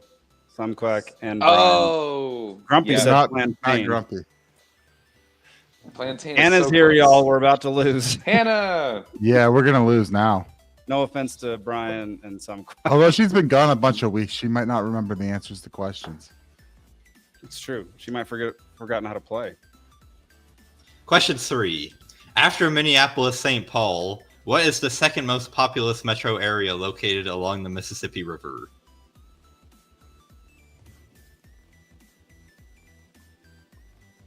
I'm just looking for the name of the city, but the way you count city populations is weird depending on where exactly the city limits are. So just metro area 5 seconds, yo. of a city. All right. Show them. Jake says St. Louis. Alden says New Orleans. Nick says St. Louis. Alden, I kind of feel bad for you because had I seen this question before I knew the answer, I probably would have said New Orleans. I was not sure. Yeah. Yeah, it was between in my head St. Louis and New Orleans. Grumpy almost got it. Hannah did get it. Mitch and Brian both said New Orleans. I can't say St. Louis because I just fucking hate that city so goddamn much. So, what do you have against St. Louis? the fucking drivers, Nick. Oh, They I are never drove there. terrible. I've been The to St. Louis worst. once. Well- I went to St. Louis once. We played football against Wash fair. U in St. Louis, and Well, so I we hope you flew didn't have down to there. drive while you were there. No. We got we Their took a roads bus from the are airport. Awful. We The took a bus roads from in the- St. Louis are horrendous. It's took a bus the from roads are airport bad, the to drivers bad. We Hannah. stayed down near the baseball stadium, and then It's worse than Dallas. Gateway Arch was there, and then we. Hannah, Dallas almost is pretty every fucking bad. major city. Dallas I've is driven bad. through Dallas.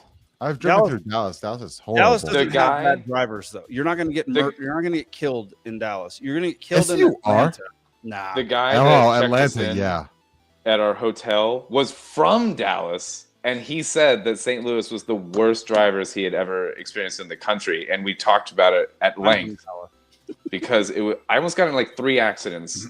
We saw a dead man laid on the side of the road and ambulances everywhere driving up to our hotel. There will be it was like 4 a.m. and we were leaving the hotel, and there was someone that almost hit me in an intersection, and literally I couldn't see another car. It was like people drive like they are absolutely blind and retarded in that city. A pox be upon you, St. Louis. I All right, can't stand it. we're going to end this. Zane, It's go. done. I had a good story. No. All right. Question No. 4. John Calipari is currently in his first season as head basketball coach at the University of Arkansas after spending the previous 15 seasons at what other school? John Calamari. It's got to be in Italy somewhere. 5, 4, 3, 2, 1. Show them. Jake says Kentucky. Alden says Georgia. Nick says Kentucky. This is the University of Kentucky. I don't I was even never know gonna stuff, get but that. Kentucky's what popped in my head, and then I saw Hannah say it, and I'm like, it's got to be right. As long as it's not St. Louis, I don't care. Question Savannah 5. Hogwarts, yeah. What number is represented by the Roman numeral D?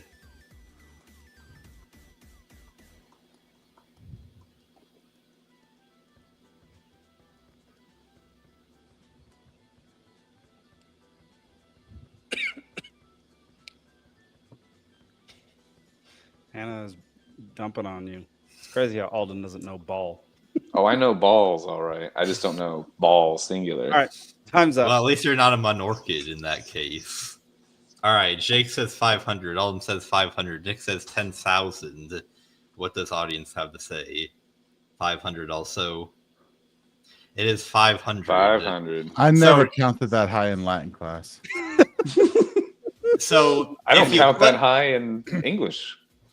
If you put a line over top of a numeral, it multiplies it by 1,000. So to represent Oh. 10,000 in Roman numerals, it's actually the Just letter an X with a line over the top. Line, yeah, interesting.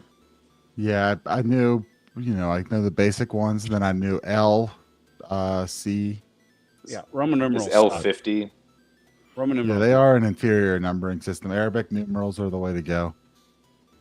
Isn't that where Question like 6. the origin of math is like in Arabic Alden, numerals? we moved on. Yeah. Also, no, but Oh. anyway. Question 6. The Aztec drink Xocolotl gives us what word in English, the drink's main ingredient?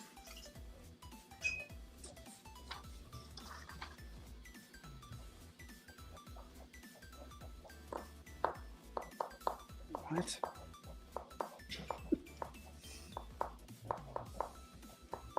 Five seconds. 4, 3, Cough syrup. 2, 1. The Jake says chocolate. Alden says chocolate. Nick Cocaine. says cocaine. I like cocaine. Audience says chocolate, and This cacao. is chocolate. Oh! I was not expecting that. Yeah. Cocoa, Cocaine's better, coca. though. It's tomato. Yeah. So the audience Yeah. got every single question in that round correct. Oh my god, they're slaying. See, we'll so- never win yeah, they're again. killing us. At the end Yeah. of round 2, we've got Alden with 9, Nick with 13, Jake with 15, audience with 16. Oh, I'm in last place. Yes. This is a great game, though. The I only like thing the- apparently It's I had competitive. going for me before was speed. And then you get it wrong. Yeah, a lot of the time. This is great. But I'm the first to be wrong. All right, y'all. Round 3. Round 1. What also wrote the classic anti-war short story, The War Prayer? It remained unpublished until over a decade after his death.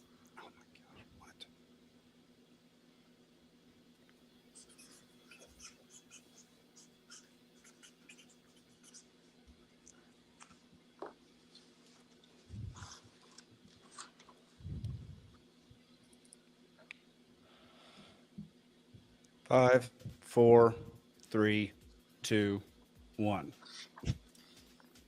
Jake says Thoreau. Alden says Mark Twain. Nick says Hemingway. Audience says Mark Twain and other things. And other Sometimes, things. Abraham sometimes the Lincoln. joke answer is right. Yes. Shit! You motherfucker! I had Mark Twain written down before this even started. I'm so surprised you didn't do it, Nick. I last second I was about to flip to Mark Twain, but I felt like Hemingway was. I'm so surprised you didn't do it. I'm 2 for 2 on Mark Twain, bitch. Yeah, Lincoln favors anti-war. Oh god, that's funny. Fuck you so much. I'm glad Alden. Hannah's back. That's hilarious. See, my answer agreed with what Hannah guessed, so I had to have been somewhat on the right track. You would normally think, yeah. Yeah. But sometimes comedy prevails. Question 2. Last June, I asked for the sum of all the whole numbers from 1 to 100.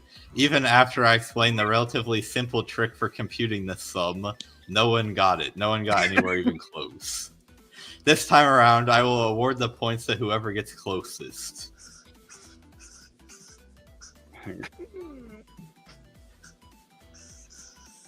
It comes from a story, an apocryphal story from the childhood of the mathematician Carl Friedrich Gauss, where his teacher was just trying to keep everybody busy and told them to add up all these numbers, and Gauss did it in like 5 seconds by discovering one simple trick that math teachers don't want you to know. It's called a calculator. Right. I'm ready. 5, 4, 3, 2, 1. Jake says 5,100. Alden says 10,000. Nick also says 10,000. Oh my gosh! I was about to give Nick the point, but the audience gets it exactly correct. It's So what's the 5,000. trick? How do you do it? You're about to give me the point. Yeah, No. because I said whoever gets closest, and I thought for sure you would be the closest because I was really close, but the audience got it right on the nose. What's the trick? What do you do? I Well, just did 100 times One, 100. like 1 and 99 each equal 100. So there's 50 of those sets, or 49 of those sets, and then you have an extra 50 left over. So that is really good. I did the way that it's that 1 and 100 are add to 101. 2 and 99 add to 101. So there are 50 of those sets of 101. And so it's 50 up. times 101. Oh, interesting. Okay. Yeah, I didn't know that. I should have thought that through. I was writing quick. I was trying not to be the person that was like trying to like add all those numbers like a factorial in my head or whatever. Well, factorial is multiplication, Alden. Yeah, we'll see. There you go. What's the addition version of that? There's not, as far. There's not. There you go. Well, there's definitely a name for the sum. Unless we start talking about series and stuff like that. But no, let's not start talking about that and factorial. go to the next question. Question 3. What character was portrayed once by George Lazenby in between 2 other movies in the same series starring someone much more famous? I don't even know who George Lazenby is. Oh, this is an easy question. How do you not know George Lazenby? Why would I know George Lazenby? Because he performed this. He How do you portrayed this not very, know? very famous fucking character. Well, How do you not know George Lesbians? there's only one that I can think of. So I'm going to put that He down. portrayed 5, Harry Potter. 4, 3, 2, 1. All right, everyone says James Bond. That is indeed correct. How did you not? You didn't know what he was, but you still got the question right? There are very, very few recurring series with a recurring character series with different that actors that have different actors playing that role. Right. Like, that would Yes. be one. Like Bourne Lazenby would was be one. between Connery and Connery. Right. Come on, it's Yeah, James like Bond. Jason You know Bourne this. was one because what's his face came in for him, but yeah, Someone else played Bourne? yeah. Mark, the guy who played Hawkeye, Jeremy Renner. Oh, Renner. Yeah. I didn't even know Renner played Bourne. Yep. Question 4. What man won the presidential election depicted here? Wait, what? What Where's man won the here? presidential election pictured here? I can't see. What's here? The United States, the electoral map that you're looking at. The whole. Oh, I thought there was something smaller happening. No, that's in- the map that he won with. That's how much he destroyed. Oh, I understand.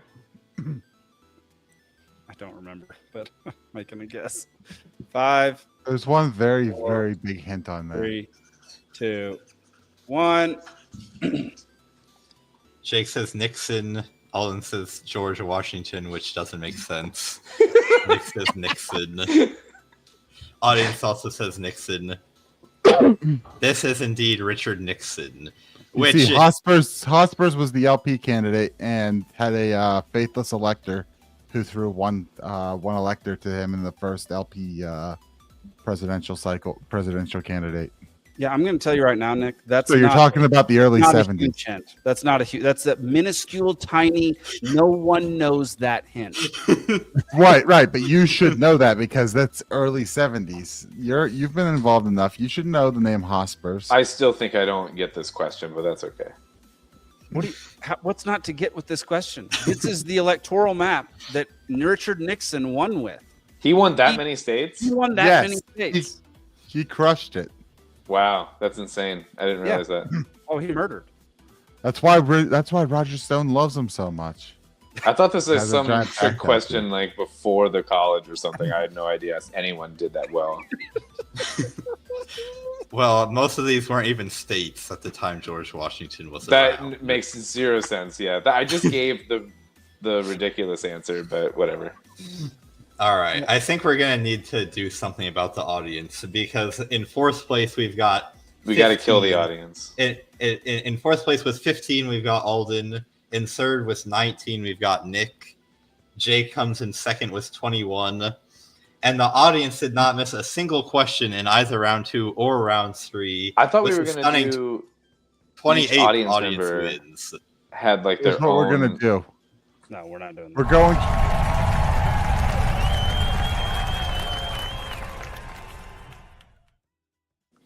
There we go, y'all. I'm upset that I landed with one. I just ruined a good page on my sketchbook. I have one answer written on this. I didn't know I was on the last one. And it wasn't even right. It was so far from right. What we got to do is maybe you got to like balance the audience and with like if a majority guesses right, they get the answer. If a majority guesses wrong, they don't. We're going to let this play out for at you just need least a month before better we questions. ruin it for the audience again. Well, Hannah's back, so Yeah, you know we got an issue there. Did we do something about Alabama?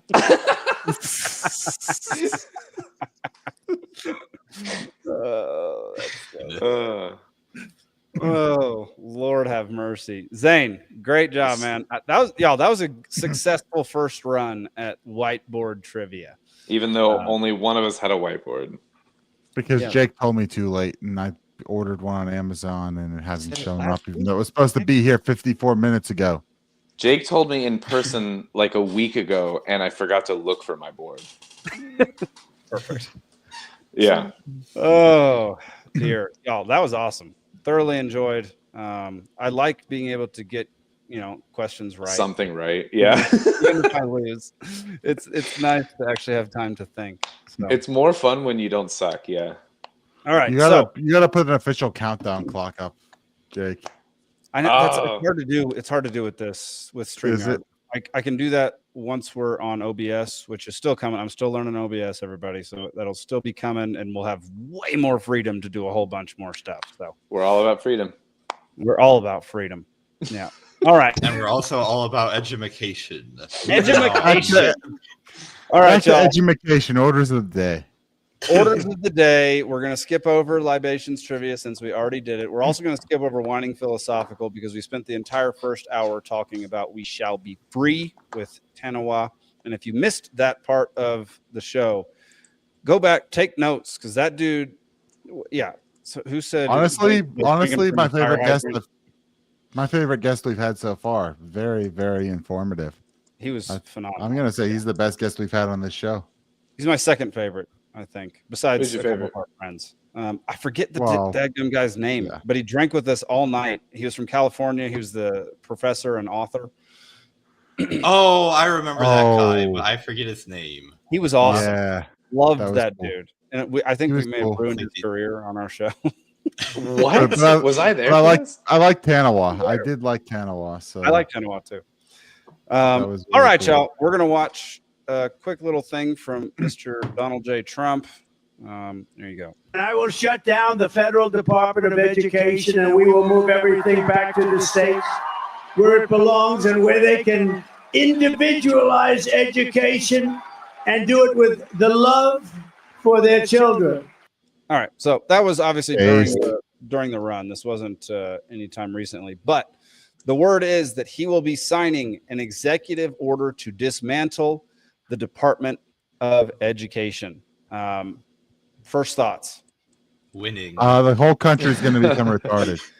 No, but actually, if you look, the Department of Education only came out under Jimmy Carter, and since then, and famously, no one will before 1977, so it all checks out.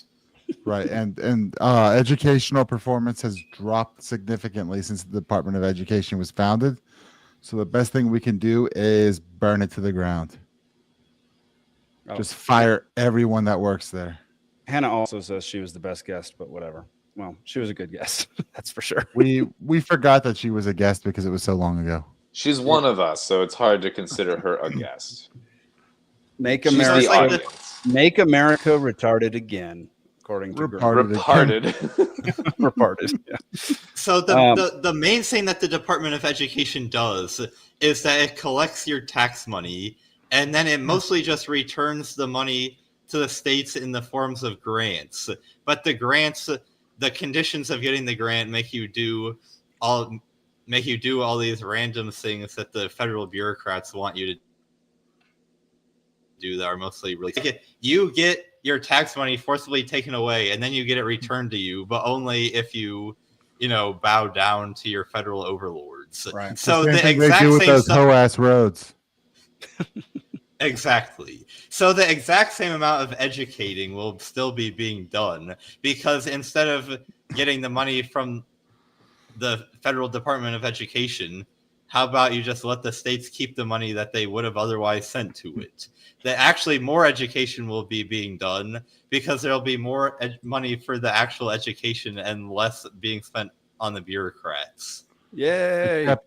Except the downside of that is in places where in the leftist places where they want to teach you CRT and push all the DEI stuff and whatever, but let California fail massively. Yeah, but that'll fail, backfire, and their Right. state will go more in the toilet than it already is. So it'll well, other states are building free out, market will prove who has a better system. I mean, it's still a government. It's still market. Government schools, Sorry, so not it's not really a market.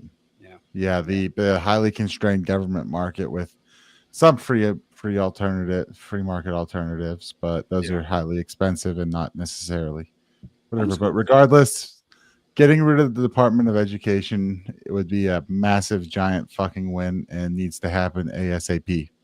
It would be phenomenal. Like that would make me very happy that I actually voted for this turd. That would be one thing that I would completely be like. That would just, besides Ross getting freed, that would be extremely gratifying. I mean, the whole USAID thing too, where we're finding out we were funding media operations and we were funding the fucking BBC and whatever else for that shit. Funding what, Politico and a few, there was a few different. I mean, there were thousands of journalists we were funding. Yeah, so those going in there and going Mockingbird. fuck this, and we're gonna get rid of USAID. Like, that's a win. Like, there's this time, it's still Trump, and he still says stupid stuff like Gaza's gonna become a territory of America and stupid shit like that. That like Gaza's America, Gulf of America. Yeah. Well, the Gulf of America I've referred to it as the Gulf of America for years, so nothing's changing there. But beyond that, like you got the bad stuff, but we've got some really, really good stuff coming up. I don't want to make Brian call for orders of the day again, but can we talk about the Gaza thing for just a minute? And I feel like Trump has done this a lot recently, where he just comes out and says something that everybody would kind of think if you thought about it for 5 seconds. Like what he said about Gaza is exactly what you would say if you were well-intentioned but had absolutely zero clue about any of the shit. Because it sounds like we'll just move them somewhere else for a bit, fix Gaza up, and then they all can come back and it'll be great. It sounds like an awesome plan until you think about it for more than 2 seconds until you realize that actually it's a terrible plan. It would never work. Yeah. Well, that's been the whole thing, and I'm sure we're going to touch on it in Terrible Tariffs. He kind of just goes off of instinct and barrels in and just says something completely wacky and gets things going, and then stuff comes back. But I mean, the Gaza thing, you want to claim the Zionist stuff. Yeah, he is kind of retarded too, so it's fine. But he does come barreling in on that stuff and then kind of back it off. And from what I can gather, his plan on Gaza there was not in line with what Netanyahu and the Israelis wanted either. So because they want it for themselves, they can't right. have And America. so he's coming off in this wacky direction. So it's the kind of thing that he's like, well, you figure this shit out, or I'm gonna come in there and I'm gonna take it. And now maybe something okay happens, but part of this is it's so wacky. I want to see how shit plays out a little bit. Well, for me, I don't. Look, I know that Zane brought it up, but we don't need to talk about it until something actually happens. Trump saying things means absolutely nothing. Until the kind of thing agree. actually gets done. Because he's retarded. Yeah, because he's very, very retarded. Speaking of Trump saying things, though, this is on our topics list. Trump again threatens 100% tariffs on BRICS countries if they don't commit to abandoning plans for a currency that could challenge U.S. dollar. This sounds like a great way for them to to adopt an alternative currency even faster. All right, Zane. So you are we in the terrible tariffs then? Yeah. Oh yeah, we are. Zane, in the Discord, you spoke about how it is the easiest tariffs are one of the easiest thought experiments to dispel. So can you go into that a little bit before we move on to Drunkard of the Week? Yeah. So as people who are members of the Dollar Media Club and are in the Libations Discord will know, I sounded off in the Discord about the tariffs. I was very upset about it because, conservatives are the ones that are supposed to not be stupid about economics, but then, and they'll say a lot of good stuff, especially especially over the past, 4 years, I feel like a lot of conservatives have been moving in a pretty good direction. Like we've got DoE, we're hopefully getting rid of the Department of Education. Become extremely stupid again and don't realize what a slam dunk case it is for free trade. Because, and I believe this was Frederick Bastiat that originally said this, but it may have been somebody else. It was Mark Twain. When you impose a tariff, you are doing the same thing to yourself in peacetime that your enemy does to you in wartime. If you declare war against the country, you blockade them, you are making sure that they cannot engage in foreign trade, which according to the logic of implementing tariffs, should just make them extremely prosperous because they'll have to make everything. Think about how many domestic jobs there are when your country is being blockaded. You have to make everything yourself. Mm-hmm. Obviously, that's stupid. The other really enlightened, and Murray Rothbard said something very similar. But it's like, if you like tariffs because you think it's important that we have domestic jobs, well, why stop at the country level? Why don't you say, well, we need more jobs in Georgia, so we should enact tariffs with everybody else in Georgia, with all the other states, and make more stuff just in Georgia. And so we want maple syrup. We better start growing our own maple trees and arboretums. And if the people up in Vermont want oranges, they better not try trading with Florida. They better build a lot of greenhouses and start growing their own orange trees. So, and you can go even more similar than that, even smaller than that, where why doesn't each individual town become totally self-sufficient? Or why doesn't every single person and obviously it becomes apparent at that point that nobody knows how to make everything they need to survive on their own, and the people that the people that are survivalists live at actually their entire lifestyle is centered around self-sufficiency. They live at a much lower standard of living than everybody else because of how hard it is to make everything that you need to survive and thrive on your own. So if you agree that not every individual person should make everything that they need for themselves, then you would also agree that not every individual town should make everything that it needs. You would also agree that not every individual state should make everything that it needs. And you would also agree that not every individual country should make everything that it needs. The logic is exactly the same. According to the same logic. Yep. Okay, so here's a question from Hannah, which I think is a similar question or similar point that Dave Smith may have been making on a recent show. She says, I get why tariffs are bad, but if they're used as a bargaining chip and they don't actually go into effect and we get concessions, isn't it not as bad? I would agree. I would almost say that I strongly agree, depending on what the negotiation is. I've had some people that know I'm libertarian start giving me a hard time about, oh, I bet you're really upset about all these Trump tariffs. And I do explain to them that I don't think that in some cases Trump really means it. I think it's pretty clear. The whole Colombia thing where he said that we're going to enact 25% tariffs on Colombian coffee unless they take their illegal immigrants back. I think that was obviously just a negotiating ploy, which worked within a couple of hours. Earlier this week, I was very concerned about the 25% tariffs on Canada and Mexico because I did think that those were also negotiating chips. It later turned out that they were, because the tariffs stopped going into effect almost immediately after they had been put in place, to my great relief. But I was not aware of that at the time that they were announced, and I'm also not sure that we'll be so lucky every time, because Trump has been, on Rogan saying, under William McKinley, we had 4 decades. Culminating with William McKinley, we had 4 decades of prosperity, and it was all because of the tariffs. It's like, that is such a ridiculous thing to say.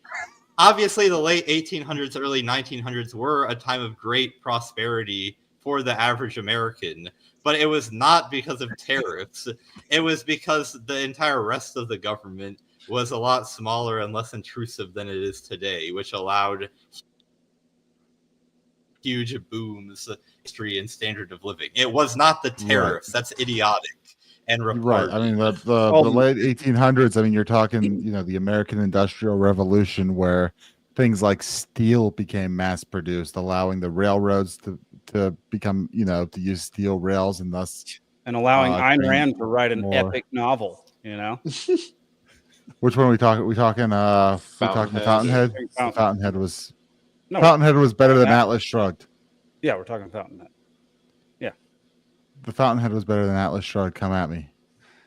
The Fountainhead, as a literary piece, was better than Atlas Shrugged, but Atlas Shrugged is way more fun of a story. Yeah, maybe more fun of a story, and more like, from the libertarian side of things, like if you like reading, 50-page long Galt speeches. Grumpy asks if we can mute. Zane keeps muting himself for me. I did like Atlas Shrugged, and there's great parts of that, but yeah, the 50-page long Galt speech is just like I skip over that every time I read the book. I skip over all the elven poems in Tolkien because I can't fucking read it. Why haven't you learned Elvish yet? I bet Grumpy Gnome will be unhappy with you for I'm that. a lesser man. Right, so Grumpy commented earlier that he wants to join the Discord. Well, Grumpy, when you got your acceptance confirmation email into the Dollar Media Club, in that email was a code to join the Discord. So maybe go back to that email. If you can't find it, shoot me a message and I'll send you the code to the Discord. You want to be in the Discord in the Dollar Media Club, which Grumpy Gnome is. So y'all can come and chat with Grumpy Gnome once he's in. We definitely want Gnome in there because we've got good stuff going on. Especially if we have more people. And it's a lesser version of Elvish. Join the Discord because that's where we plan the show. Like, you can be even more of a part of the show. Yeah. It's at peacefulc.net, Mitch. You can submit nominations for Drunkard and Funnies and stuff. Yeah. Peacefulc.network. You can submit Drunkard nominations. You can submit topics that you want us to cover. You can ridicule Zane endlessly. Yeah. There's a whole thread on only if you want me to ridicule you back. Perfect. Which I will do much more effectively. That is the nerdiest way to phrase that. Oh my God. All right, y'all. I am not fucking drunk. Well, 19th or blue. Every pretty girl deserves to go to a ball. This is everything about it's a clam. I love it. I gotta be honest with you, I feel like I'm a little bit too drunk to stand up. On Wiedersehen, asshole. I'm drunk right now. All right. We have moved on to Drunkard of the Week. Our topics tonight are all just bouncing around all over the place. So it's this, and then if the audience has any possible questions, ask them while this is happening, and then we're going to go straight to the funnies because we're at 2 hours and 8 minutes. I'm freaking exhausted, and I have to go back to work to set up for the shoot tomorrow. So I don't have to work tomorrow. It's pretty nice. Shut your mouth. Okay. Here's our outage. Thank you, servers, being up for 2 weeks. This Drunkard of the Week is made all the headlines this week, so enjoy.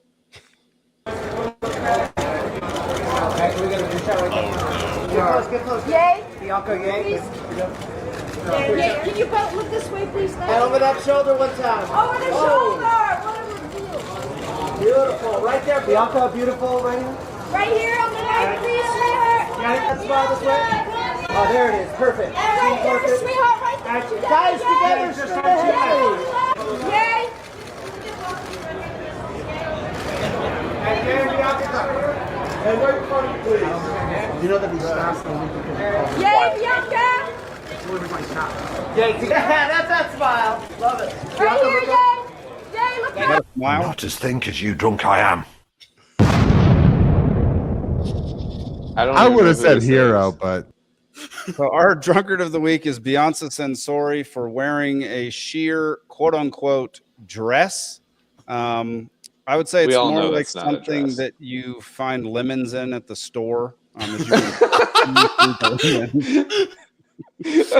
Look, you just don't understand Kanye. Hannah, it actually is illegal. It's a yay to you. Yay to you. Yeah, exactly.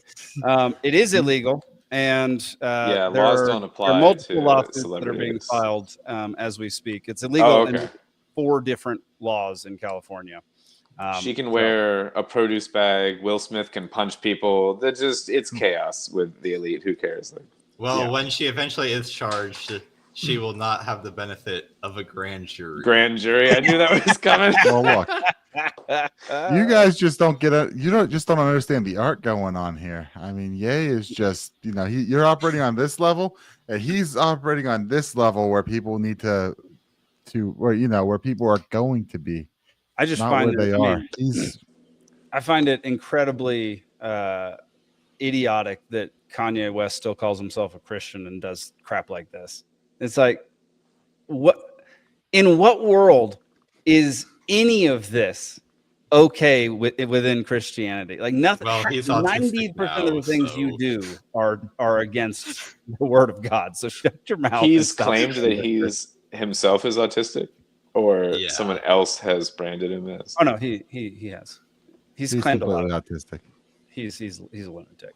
Remember when he was getting his album ready and he lived at the Mercedes-Benz Stadium for a week straight? No, but is this a thing? Clone Ye conspiracies? I haven't heard of Clone Ye conspiracies, but let's hear them, Hannah. Wow. Grumpy says good night.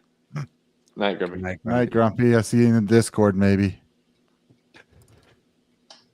Brian says, I guess Eve would have been naked. Thank you, Brian. All right, y'all. If y'all have any more questions, put them in the chat. We'll get to them in between the funnies.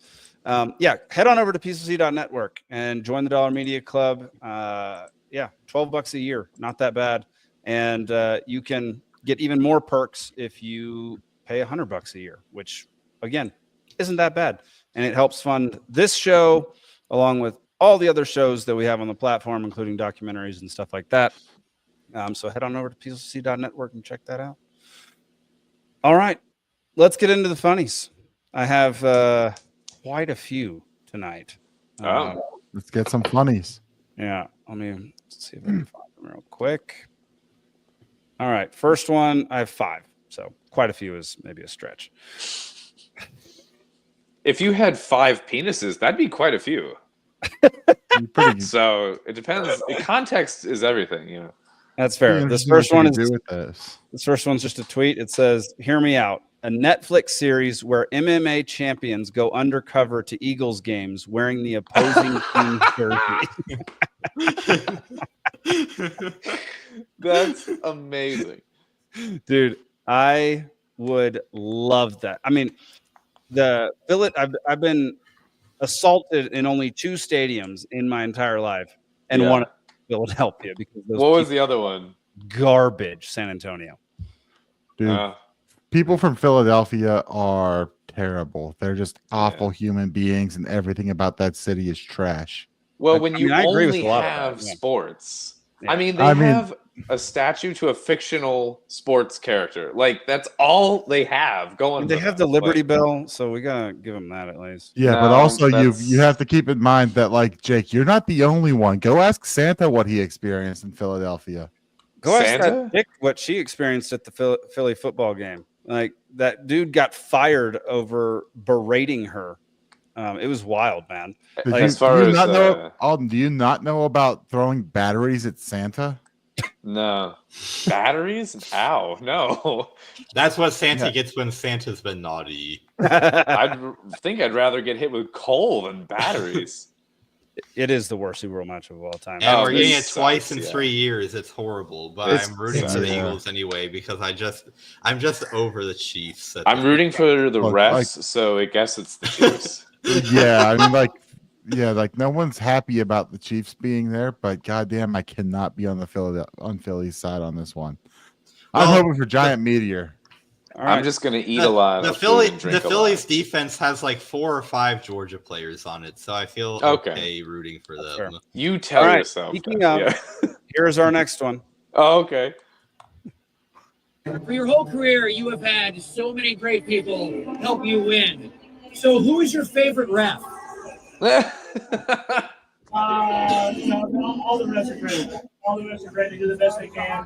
We go out there and play the game the right way. Is there one that you give a Christmas card to every year, possibly? I'll have to talk to some of my teammates and try to figure it out. Travis, what do you love more? Taylor Swift, phantom 15-yard roughing the passer penalties in the playoffs?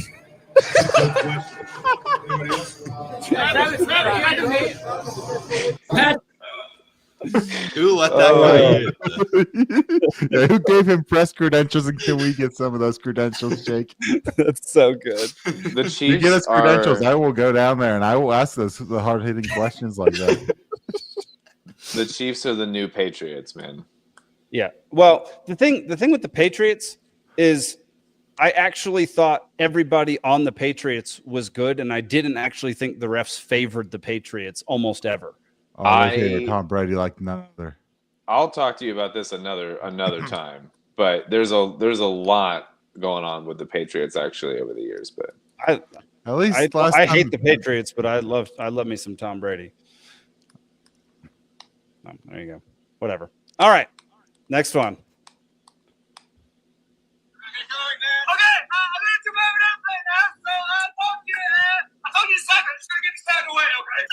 But you hear what he said. See an airplane or what? Oh, no, it's an airplane. Fuck off. FaceTimed his parents as they jump up. Fuck off. You idiot. You're doing a selfie coming down in the fucking airplane. I just photographed it. And we thought you missed us. I would not have thought that was fucking. That was awesome. Nice. Wholesome content. Wholesome content is right. Hang on, I got to refresh this one because we started with some holes content and we ended up with wholesome content. All right, there you go. She's stuck on the phone.